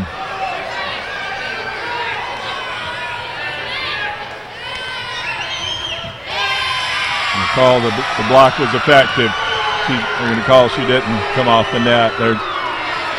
Coach Rogers really doesn't. That one. Coach Rogers really doesn't agree with that call.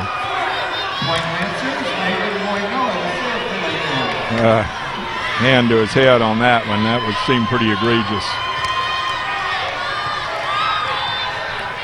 If Orozco can swing away and fly into the net.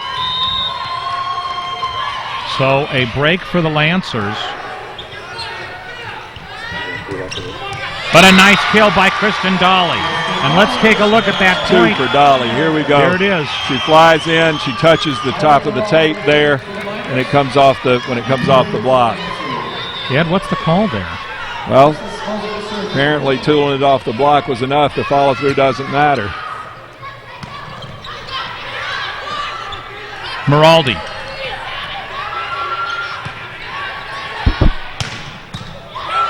Good dig by McAtee. And the point! Thomas got it on the offense, but not on the defense.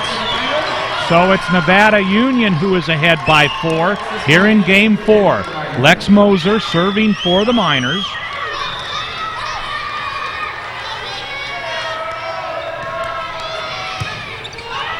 Opportunity for Nevada Union. The set comes back to Woodruff, but it hits the antenna and it also goes wide.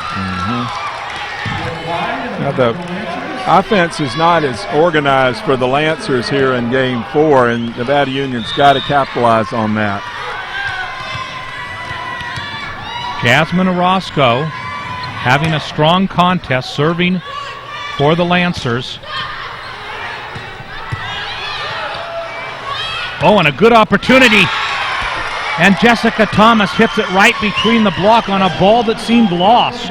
Well, it got up with some elevation, and she was able to get a good roundhouse swing on that. They really recovered well on that one.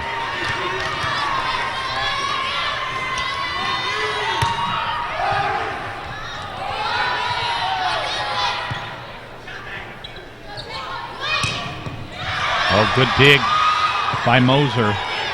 But another opportunity, and there's that hit, and it's a touch. It's in.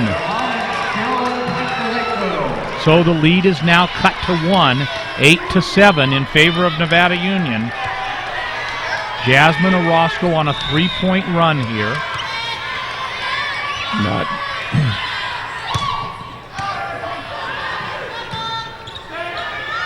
Miraldi. Here it comes to Thomas. Beautiful dig by Caroline Reeves. Back to Thomas. And now an opportunity for Nevada Union. And it's wide. Well, or was it in? It was good. Called it good. So here comes Dolly. Over to Thomas. And she beats the block. And with a beautiful kill.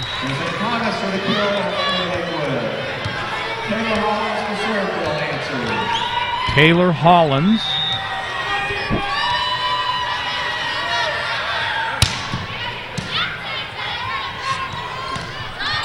And that is long.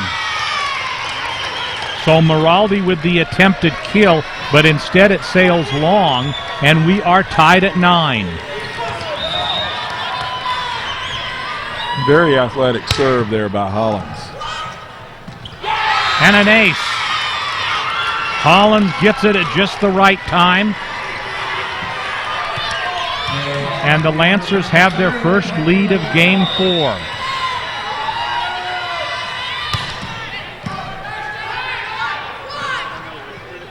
Woodruff into the net.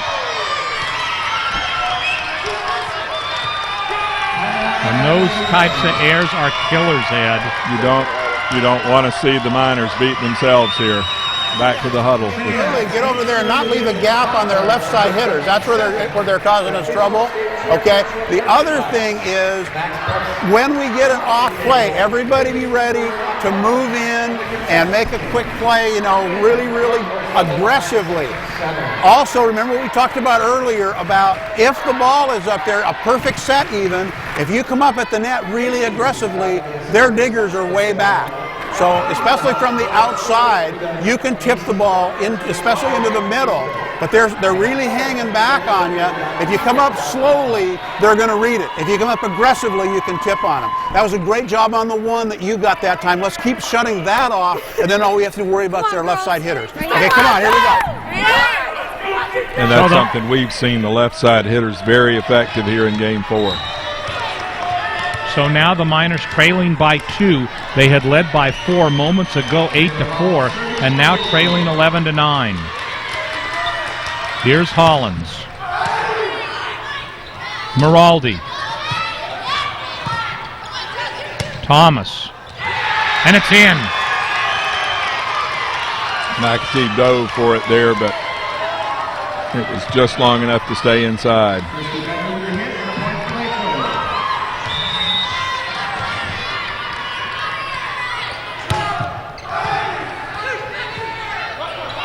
Christian Woodruff. Yes.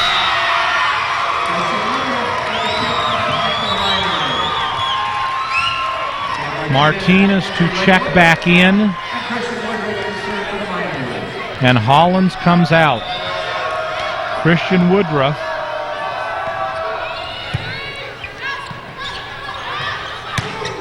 Miss hit and wide. Roscoe hits that one wide. Got the dig and then the attack, but swung it wide. So Woodruff with the Miners trailing by 1.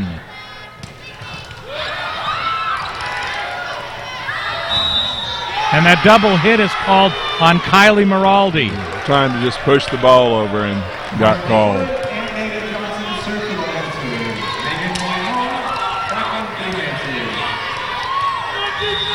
Megan Johnson. And Lex Moser mishits it, and it is out.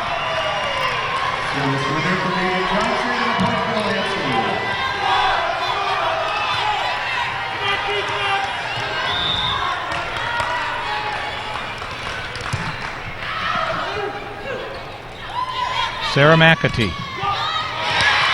And the touch is there, so the point is Nevada Union's. Lakewood's lead reduced to 2, 14-12.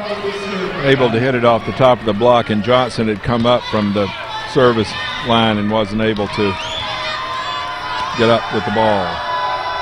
Kylie Maraldi into the net. And Ed, are there too many errors that the Miners are making to overcome this tonight?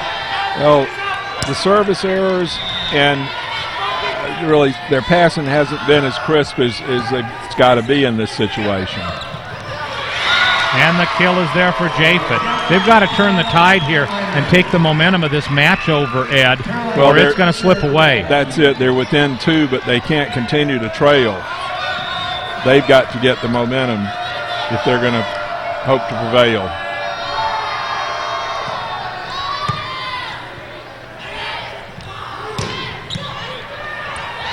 Opportunity now. McAtee, yes!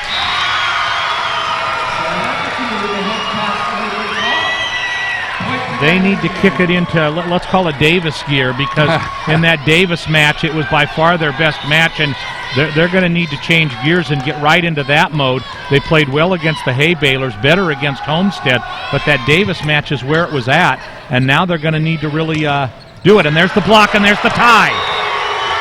Okay, now you're tied. It's game 4. You've got 10 points to get it to game 5. So 15 all.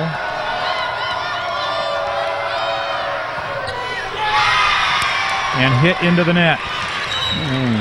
There's a lot of points given away. We saw that a couple of times in the postseason, and when that happens, you can't expect a team like Lakewood to let you get away with it. Madison Moss. And now a golden opportunity, and that short set results in a kill for Taylor Hollins. And the Miners have had a terrible time defending that short set all night, Ed. And you think of Hollins as being somebody who's short for the middle attack, but she's got tremendous jump, and it's done her very well here tonight. And a lift is called against Thomas. Right in the chest, and I think it bonked her in the nose or something. She was squinching up her eyes like she'd gotten a poke in the bees, a bop in the beezer. McAtee, opportunity here, and there's the dunk! Japhet right there. Taylor Japhet, and we are tied at 17.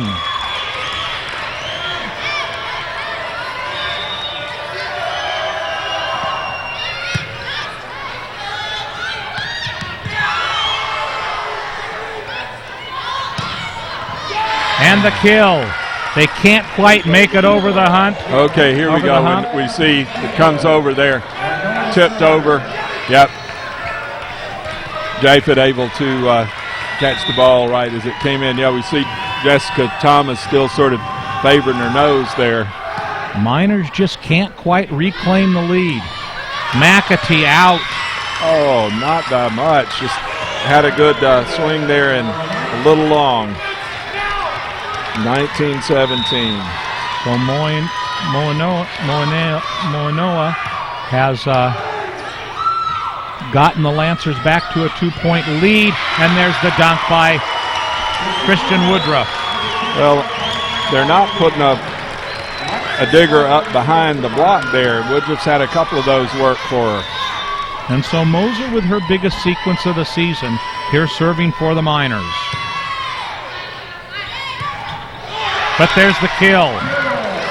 That little tight set is working like a charm for Lakewood. And a 2-point lead, 20-18. Coach Wadley giving Orozco a sign there about where to serve. And that is not where he wanted her to serve. Nope, didn't say serve it in the net. We wish you were, but Jessica Thomas still blinking over here on the left side. I think she took the ball right in the schnoz. Kristen Dolly, and it's long. Oh, but there wasn't enough real estate there for a raincoat for a frog. And so now we begin to enter the latter stages of Game 4. And the Miners are going to really need to pick it up here if they want to force a Game 5. Thomas. Miraldi and Reeves blocked that. And Ed, here's where they need to turn the tide. Right now, trailing by 1, 21-20. You got to take some momentum from that. You've got your ace, Christian Woodruff, serving for Nevada Union.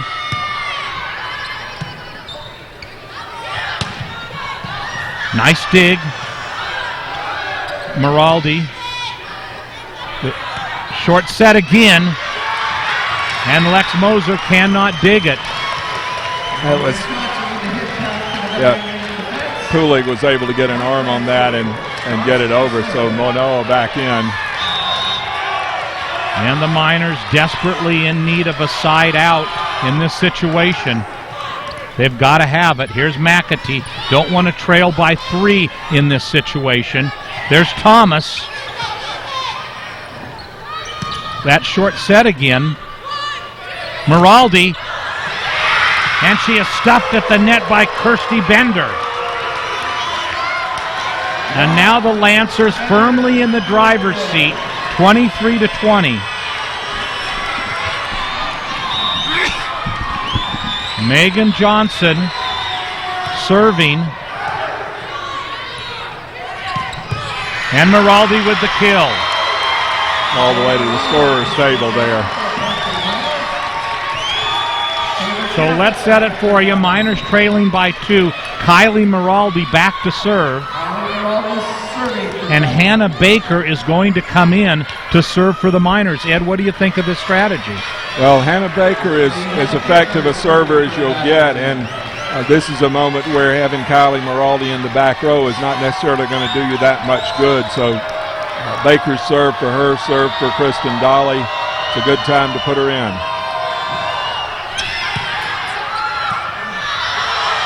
Was that not a double? But that's 4 hits. That ball never went over the net, Ed. The Miners get the point. But another very suspicious call by this crew, and nothing seems to be going the Miners' way as far as the calls are concerned. Well, but Lakewood just took a timeout. I think their coach is trying hard to. Here we go. Yeah. Hey, we have to forget about that, though. We need to have our focus on a block right now. Block puts them away, okay? So we just read and react. We go through that whole sequence. Ball setter, ball hitter, and get after it. Hey, if you're going deep, though, if they set the right side, you got to come to this line, okay? Promise? All right, let's do it then. So here we go, the most, and here it is. Take a look at this. There's back over. Lathan able to pick it up that second time. But I think that the Miners knew there was 4 hits on the Lakewood side, and Lakewood did too, so both coaches had to settle their players. So for the Miners, the most critical part of the match. A side out, and they're in a very precarious position. The point and the game is tied.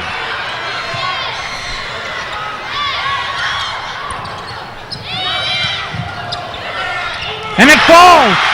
So the Miners have tied it at 23.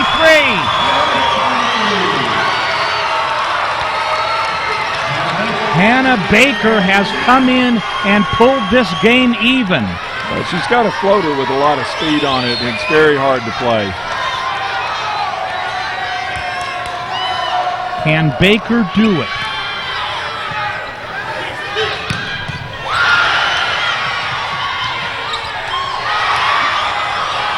Nice save by Nevada Union. But the point, and now match point, state point for the Lancers. And Jessica Thomas goes back to serve for the match. Kylie Miraldi back in, and that Lex Moser in for her. So Hannah Baker comes out, Miraldi so out. let's go into the huddle here, Ed. Just go through our basic stuff. What do you want, Taylor? What kind of a set do you want? You want a 1? Okay, you're more comfortable with that. If we go, I don't care who you set, Caroline. We got 2 really good hitters up here in the front, and Sarah's hot tonight. We just want to make sure we get the hands nice and high so we don't push it too far. Okay? Here we go, right now, huh? They're going to be watching for you. Let her, what? So they're going to be blocking on her. Yeah, we got to make sure we cover our hitters. All right, here we go. 1, 2, 3, 5. It's contact the ball above the midpoint so it doesn't fly long.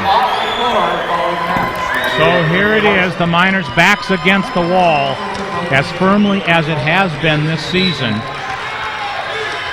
On match point, within reach, only trailing by 1, but Jessica Thomas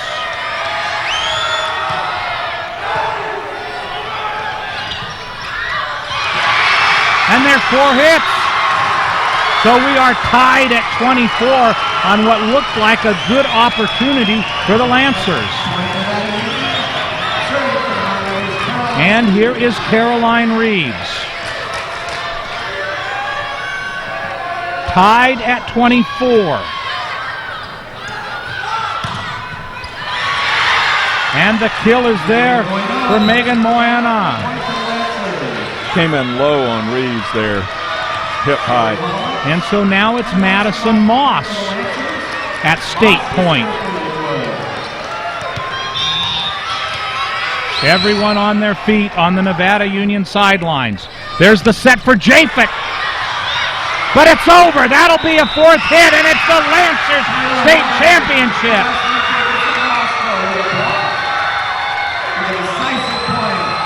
And so the Miners are denied another year, and it is the Lakewood Lancers who come in and take the state championship. The Cinderella team wears the glass slipper for one more night, and they take away the state championship. Well, they fought their way up through their bracket, beating the number 5 team, the number 1 team, and the number 2 team, so they certainly earned what they won tonight. They earned their chance, and we saw them come out and play very effectively. And so for the Miners, what could have been, what should have been, has, in a very hard-fought fourth game, the Miners lose 26-24, taking it into extra time. And for the Lancers comes the victory in a very close contest.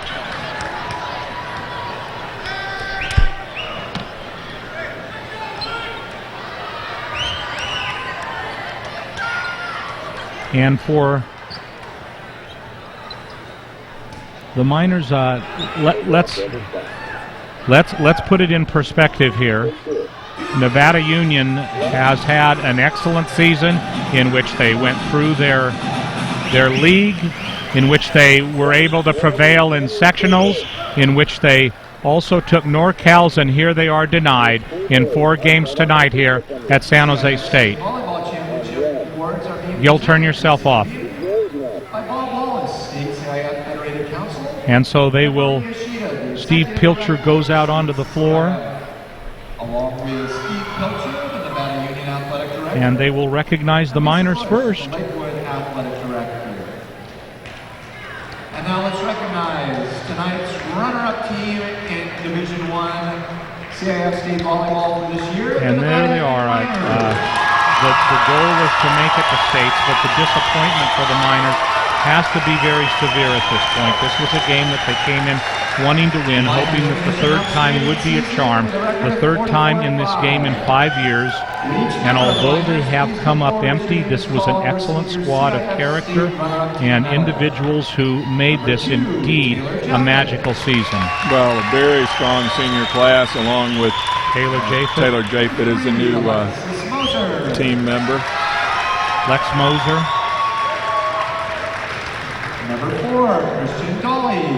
Kristen Dolly, a great senior year for Kristen. Number 5, Caroline Reeves. Caroline Reeves showing a little bit of the wear and tear of the disappointment to her. The basketball season starts for her right away. Sarah McAtee. Number 7, Kylie Maraldi. An incredible postseason for Kylie Maraldi. Number 8, Mallory Castles. Mallory Castles, a junior who should be back next season. Number 9, Christian Woodruff. Christian Woodruff, a senior who has shown such great character this season. She and McAtee, the two who played in this state final before. Hannah Baker came out and acquitted herself very well. She did. Taylor Selleck, Ellie Selleck. Excuse me. Number 16, Paige Carnahan. Paige Carnahan, also a junior. Number 18, Abby Maraldi. Abby Maraldi, who's had an excellent season as a sophomore. And number 21, And Kendall Butterfield, the setter who will probably, at the first game of the season, establish herself with Caroline Reeves' departure. And Bob Rogers comes out and takes the second place trophy. And the Miner faithful applaud across the way. A good crowd. And this has got to hurt. Sarah McAtee showing a little bit of emotion, and this has got to hurt for McAtee and for Woodruff to be standing there watching this for the second time of the 4 years that they have been at Nevada Union. and to make it to the dance and not be able to complete it is definitely a tough part of the mission. We said at the beginning of the year they will compete for the state championship. We weren't quite bold enough to say that they would win it. They played an excellent Lancers team. There was number one, Megan Moana had an excellent game tonight. Terrific game. Taylor Hollins was excellent at the serve line. Megan Johnson was a real power, again leaving to be in Wyoming. Madison Moss effective in the back row. Sam Martinez had several key digs in Game 4. Defense did a lot for the Lancers. Gabby Pulig with a very good match at libero. Jasmine Orozco caused the Miners trouble all night. Feature ahead of her. Kirsty Bender. Number 25, Kelly Campbell. Kelly Campbell. Number 28, Jessica Thomas. Most of the offense, as expected, went through Thomas tonight. Very effective hitter. Number 33, Carly Ahinger. Carly Ahinger. Also a junior. Number 42, Kaylee Workman. And Kaylee Workman, a junior, middle hitter. And so that's it for the Lancers, except for their coach, Mike Wadley. Division I CIF State Volleyball Champions, Lakewood head coach, Mike Wadley. And Wadley did a great job of navigating them through this match tonight, Ed. Well, he did. He was very active from the sideline and really was able to keep his team focused on what they needed to do. And now for tonight's Division I All-Championship team. And now the All-Championship team. Number 6, Sarah McAtee. Sarah McAtee coming here to San Jose State. Won't play on this court, but will play at San Jose State. Kylie Maraldi. Kylie with an incredible postseason. From Lakewood, number 6, Megan Johnson. No surprise there. Megan Johnson with a stellar match. You'd have to think that Thomas would be in the mix there. And there she is, Jessica Thomas. And the most valuable player for the Division I State CIF Championship match from Lakewood, number 15, Jasmine Jacobson. And Jasmine Orozco gets most valuable player. Indeed, she was a force tonight. Well, she was unstoppable for a good bit of the match. Her back row attack was really terrific, and her left side was likewise. Ethical values of trustworthiness, respect, responsibility, fairness, caring, and good citizenship provide the backbone of what the CIF tries to encourage through educational athletics.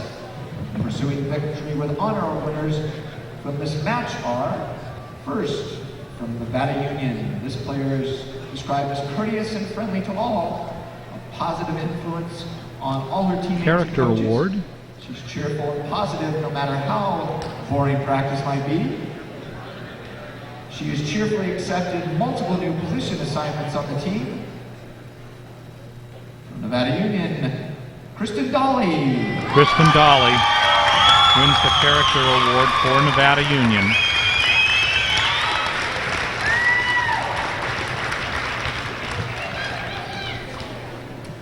CIF champion, a Character Award winner from Lakewood. This young lady is a 3-year captain. She volunteers for the boys team. She has always been a leader on and off the court. She's a mentor for the lower level teams. And there's Dolly on the far right side with Caroline Reeves. Even though she's leaving Lakewood soon. There you see Kylie Maraldi, Larry Peterson, Sarah McAtee, Taylor Jafet, and then Dolly and Caroline Reeves.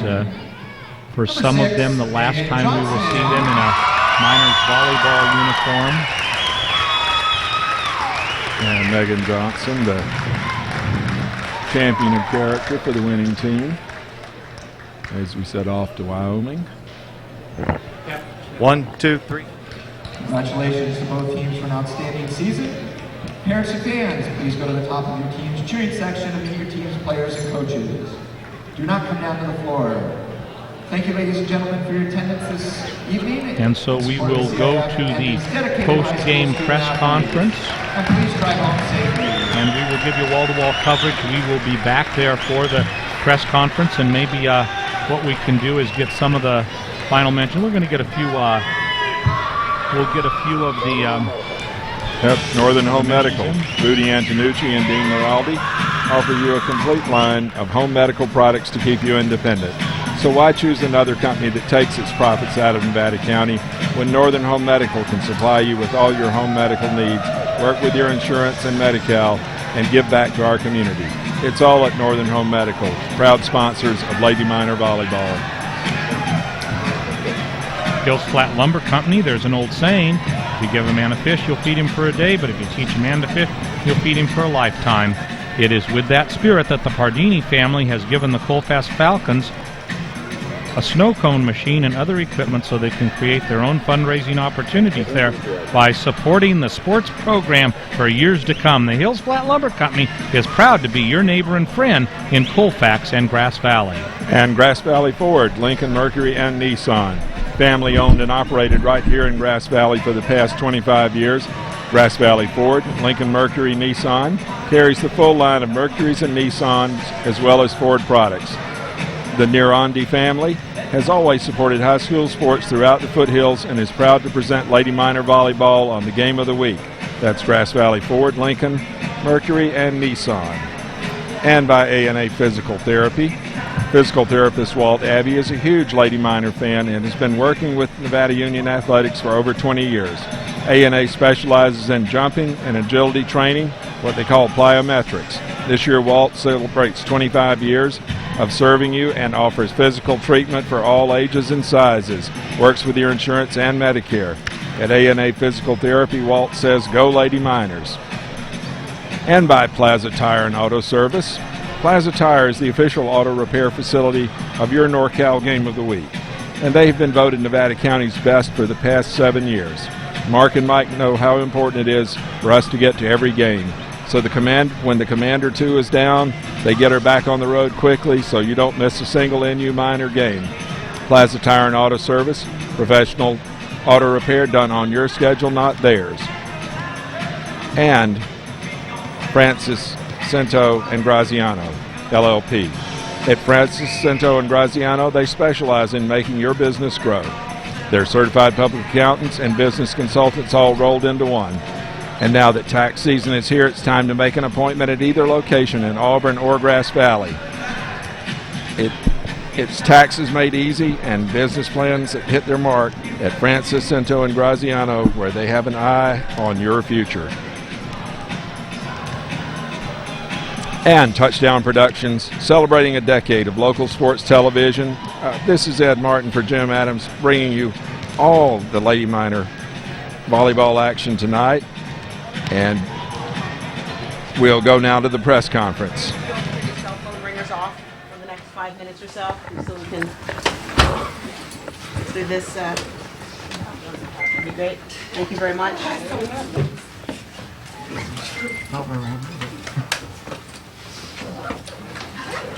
Coach, if you would just start us off, perhaps give us your assessment on tonight's match.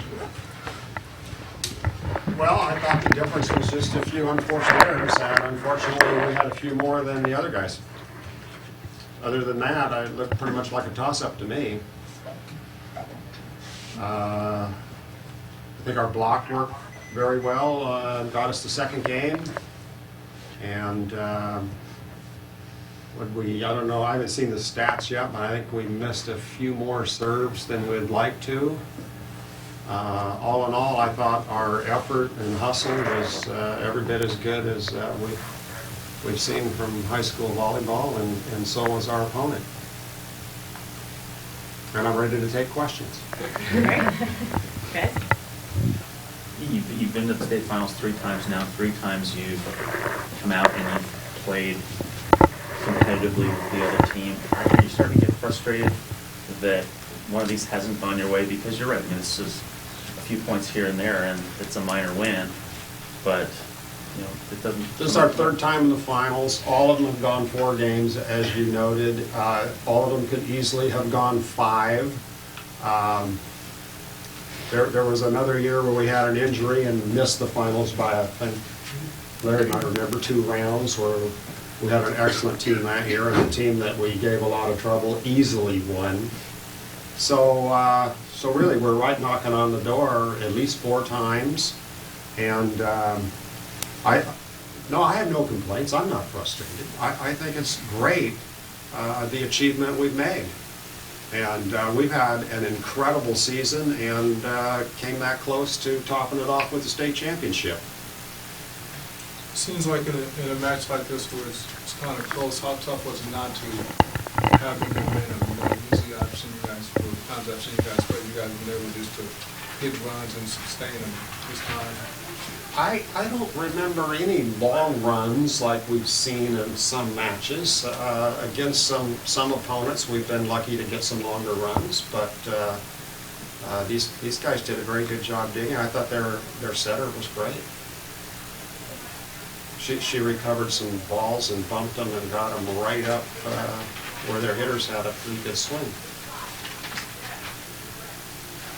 Pipe in here, Larry, if you have some. Sure.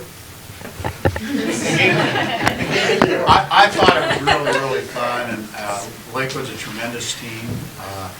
That sophomore, Jasmine Orozco, was just an awesome player.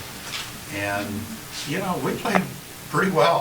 I'm really proud of you guys. I thought that it was a heck of a game, and it was really a fun thing to be part of. And, you know, like all of us, I'm kind of disappointed in losing right now. We certainly wanted to win this thing, but it wasn't as though we came in here and played badly. We had a little trouble with serve receive in the first game, and they had a little trouble with our block in the second game. And well, I thought the last 2 games were very, very well played games. There were some incredible plays in there, and you know, we played excellent defense against a superior team, and they played excellent defense against us. So, what can you say? It was fun, and we'd like to do it again next year.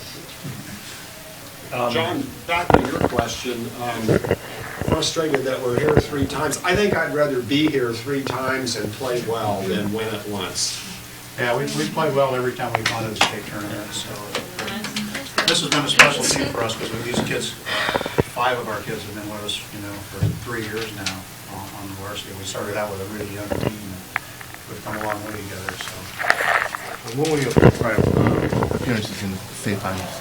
Pardon? When were your prior appearances in the state finals? It's all in the program. Help me out. 5 years ago and 4 years ago. Yeah. 2003, 2004. Sarah played against Maricosta when she was a freshman, and Jen and Christian were there. I hope I got them in, but maybe not, but they were on the team with us then. Kylie, it seemed like that they closed up, and Taylor, it seemed like they closed up the middle better in this match than you've seen in your last 2 matches. Is that a fair assessment? Well, yeah. I mean, they're the SoCal champion team. I mean, obviously it's going to be a lot better block. It's not going to be like the teams that we've been facing up against. So yeah, they did. They had a bigger block out there. You know, several times in Game 4, you guys would get it to a tie, and you'd be struggling. You come back and finally get to a tie, but then there'd be a service error or something like that. Was it frustrating for you guys to get there moment again, to be just on the cusp of maybe taking control of Game 4, and then to have something like that happen? Yeah, it kind of took some of the momentum away from us. I mean, that was kind of devastating to work so hard, then have something happen where it's an easy point for them. I don't know. Yeah, they're really good at setting They out. took advantage of us like serving out and hitting out, and we gave them a lot of opportunities. So Christian, you all played so hard, but do you have regrets? I mean, now, or do you wish you could have done something different? maybe less errors, but playing with these girls this season has been amazing. Not a lot of girls get friends like this, and we're all really close and we all love each other, and we won just with like being friends with each other, and like from coming from a small community like that and all of us being on this team is really rare, and for us to go this far is an accomplishment. Christian, your best match of this season? No. I missed too many serves and didn't block very well. Sorry, guys. Wasn't just you. Christian was being a little modest. Yeah. Christian had the best section final of any player I've ever seen. So this wasn't her. She played well tonight, but the section final was awesome. If I could ask that, Hannah, what was it like coming into that situation, pulled up the bench? Well, I was nervous, but I didn't want to let my team down, so I just tried to focus and just work on getting my serve in. And Bob told me to serve tough, so hopefully I did that. I was nervous. It was really good that we scored the first one. Yeah. They called timeout and we went back to serve tough. The first one wasn't really tough, but we got away with it. The next two were great. And, you know, that's an incredible thing to be able to bring somebody out after warming up, and then what'd you have, an hour and a half, maybe an hour and 45 minutes on the bench. Hey, go in there and bail us out here at, what, 23, 21 or something. And she's done that a lot of times. Thanks, Bob.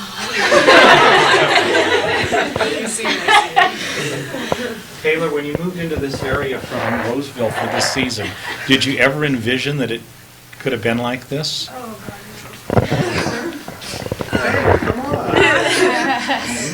my God, Liz. It's okay, I was crying too.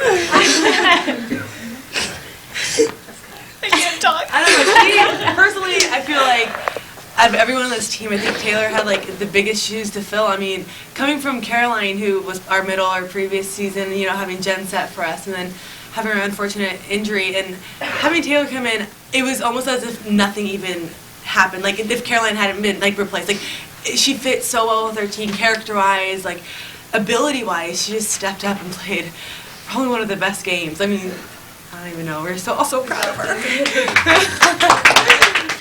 She played so. Got one last question, anyone? Sarah, here you are, your senior year, played your last game, and how frustrating is this for you? It's frustrating because everyone wants to win states. That would be the biggest accomplishment that this school has probably ever seen. We've been to the state championships 3 times, and it would have been awesome for us seniors because we've been here, or for me and Christian, this is our second time here, and it would have been awesome to be able to pull this out as our last game together, and just it would have been an awesome finish to an already awesome season, but we weren't quite able to do it. But I'm still really, really proud of how our season went, how we came together as a team and even got this far. So I'm not extremely disappointed that we lost, but I'm proud of how we've gotten here and how hard we've worked and what we've done.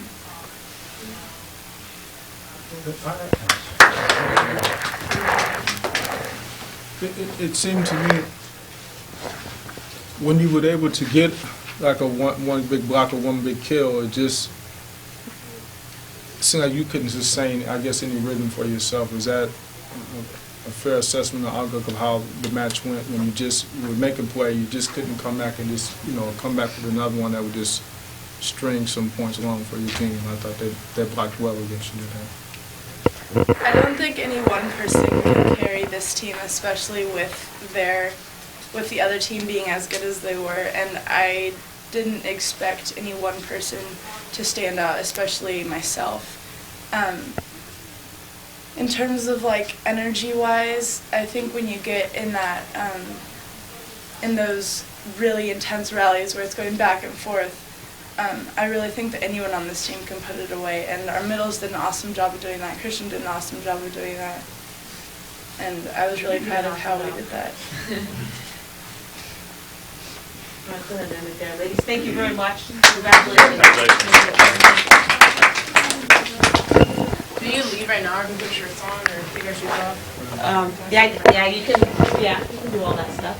I mean, you don't have room to change in here, if that's what you want. You guys can go over and play. We You can guys still can go back to locker the room. locker rooms for a few minutes. Yeah. Get over there.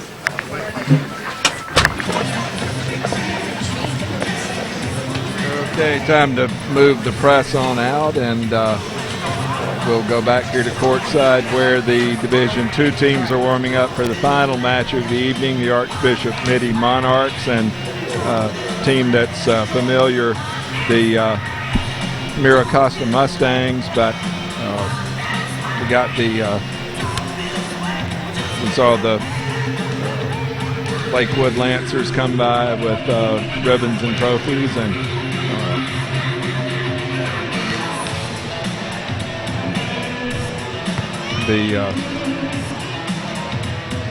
but a night when the Lady Miners got to the state final and came up just short.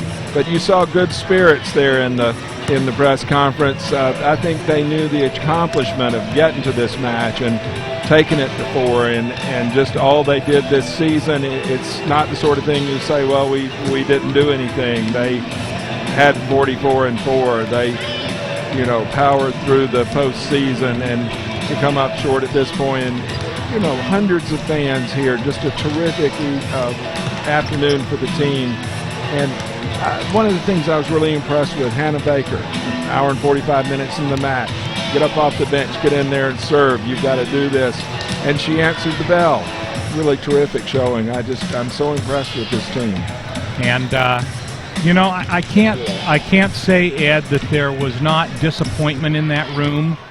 The Miners, especially for Kylie Maraldi, Christian Woodruff, Caroline Reeves, Kristen Dolly, Sarah McAtee, it's a difficult journey. There you see the Lakewood team going into the room. It's a difficult journey for them, but this is a very close-knit team. And although the full effects of the loss may have not set in yet, the fact of the matter is that this team is a close-knit team, and they will work through this together. They have nothing to be disappointed. Well, they have everything to be disappointed about, but they have nothing to be ashamed of. They put on an excellent match. They played extremely well. You take a look there at Game 4. That could have gone either way. We were tied at 24. Unfortunately, it was Lakewood that got the 25th and the 26th points. However, for the Miners, a good contest tonight where they just couldn't quite get it to the finish line as far as the victory is concerned. But put it into perspective, Nevada County, this was a team that we expected and hoped would make it to this game. Where it went from there, we were not sure. But we wanted them to win leagues. We planned on them winning sections. We hoped that they could make it through the second round of North Cal. And not only did that, but they won. They made it here to the big dance, and they came up 2 points short. You can't fault the team for that. I think you're right, Jim. The team was able to get this far, and it's almost like a roll of the dice when you get to this point. Is it your night to win, or is it the other teams? But I think when we had the notion we talked about earlier in the season, the middle school picture of Caroline Reeves, Sarah McAtee, and Kylie Maraldi together playing volleyball, you start to realize these girls 6, 7 years or more. I think one of those pictures went back to preschool, where they've been playing together, they've been in school together, and this whole team, we've seen the growth of all these girls. Kristen Dolly 3 years ago coming out to play and developing into an offensive power. Tonight making terrific plays throughout the match. And then the future, Hannah Baker coming off the bench at a crucial moment to make serves and put points on the board. Lex Moser coming off a 37 dig performance against Homestead. This is a tradition. This is the sort of thing that you're part of a history of Lady Miner volleyball, that you can have that expectation. We'll win the league, we'll win the section, we'll go to the state final, go through the playoffs, we'll get to the state final. I mean, there's just a lot to be said there. Thousands and thousands of girls play this sport and never get any of those places. Let's also say this. Lakewood comes from a major, large metropolitan area. Nevada Union comes from Nevada City and Grass Valley, about 30,000 people. probably 1/5 of where Lakewood comes from, and we need to be proud of our ladies. They played a great match tonight, and they entertained us tremendously throughout the course of this season. Ed, we couldn't have asked for any more. Absolutely not, Jim. I'd have to say this season has just been a delight all the way for me, and I'm sure it has for our fans. Always great to work with you, Ed, and the Lady Miners are an incredible bunch of individuals who have been so cordial with us all season long and have made this journey even more special. And with that said, we would like to remind you that the NorCal Game of the Week has been underwritten by Hanson Brothers Construction and HB Reynolds. The Hanson family is proud to present this historic Lady Miner volleyball season. And Nevada Joint Union High School District, Ralph Swenson and his staff are always serving our community with higher education. Casey Wood Corporation, the Casey family salutes all the players and coaches on a great season. Soft Answers, Dallas Wilhelm. The Wilhelm family salutes the character of Lady Miner volleyball. A to Z Ace Hardware, A to Z Garden Center, Dan Weed is proud of our NU sports traditions. Placer Title Company, Larry Ingersoll, Sally Vigil, and Tracy Willis salute the Lady Miners. All Phase Heating and Air Conditioning, Doran and Max Bennett believe in the character of girls' sports. Chevrolet Ready Mix Concrete and Chevrolet Advocates. Chevrolet Ready Mix are your friends and neighbors in Auburn and Meta Vista. Hughes Body and Fender, the Shockey family is an NU family. Northern Home Medical, April and Dean Moraldi love to watch their daughters, Kylie and Abby. Hills Flat Lumber Company, the Pardini family is proud to support Nevada Union Sports. Grass Valley Ford, Lincoln Mercury Nissan, the Narandi family loves to root for those Lady Miners. A&A Physical Therapy, Walt Abbey is a huge Lady Miner fan. Plaza Tire and Auto Service, the Hauser family bleeds blue and gold for the Lady Miners. Francis Cinto and Graciano, LLP, Greg Francis, Dave Cinto, George Graciano love their NU sports. And of course by Touchdown Productions, we're celebrating our 11th year of local sports television excellence. Jim Adams along with Ed Martin saying, thanks for joining us tonight and throughout this historic season across our Foothill network of stations. Be sure to join us next time as we begin our 2008 basketball coverage exclusively on your NorCal Game of the Week.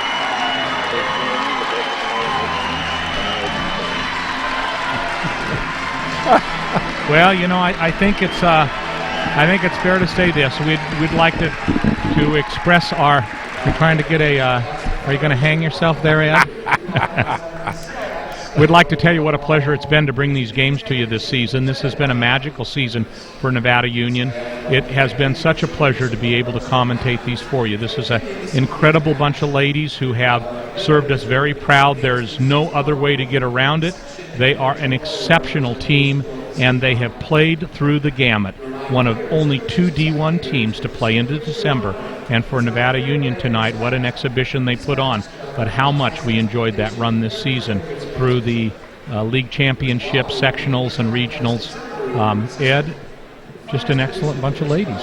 Well, it's really been something to watch this senior class come along from 4 years ago when 2 of them came up, and then 3 years ago when they all came, and unfortunately this year without Jen Sager, but you know, they've been able to. Kylie Moraldi came in last year and was provided a lot of punch, and it's just been the sort of thing that's rewarding to watch. It seems so like it's happened so quickly, but yet, you know, 4 seasons we've had to watch them develop. They've certainly done everything you could ask for to power through the league and the section like they do. 6 section championships consecutively. That ties St. Francis's record. One other team back in the 80s, but certainly, you know, Division I, to see that kind of dominance, you've got to be proud of the team. What happens at state is just what happens at state, but I think to me I go back to that 6 years of winning the section where there's real competition. So got to be proud of them. fan. I certainly am. So, our executive producer director tonight is Gilbert M. Dominguez. Titles and replay by Maverick King. Announcers Jim Adams and Ed, it's just been a great pleasure to work with you during this run. Thanks so much. You too, Jim. Many thanks. Camera operators Chris Glass, Gary Feisey, Daniel Langley, and Dave Hardy. Photographer Shannon Hardy. Office manager Lynn Dominguez. Technical engineer Paula Mikalski. Remote facilities brought to you by Commander 2. And the Maintenance Plaza Tire and Auto Service. Feel free to write us. We're always interested in hearing your comments. Gil@touchdownproductions.com. So we officially pull the curtain down on a fantastic volleyball season. It's been a pleasure to bring that to you. And so, for the last time this season, for Gil Dominguez, Ed Martin, and the entire Touchdown Productions team, this is Jim Adams saying that you have been watching Nevada Union Lady Minor Championship Volleyball. Good night, everybody.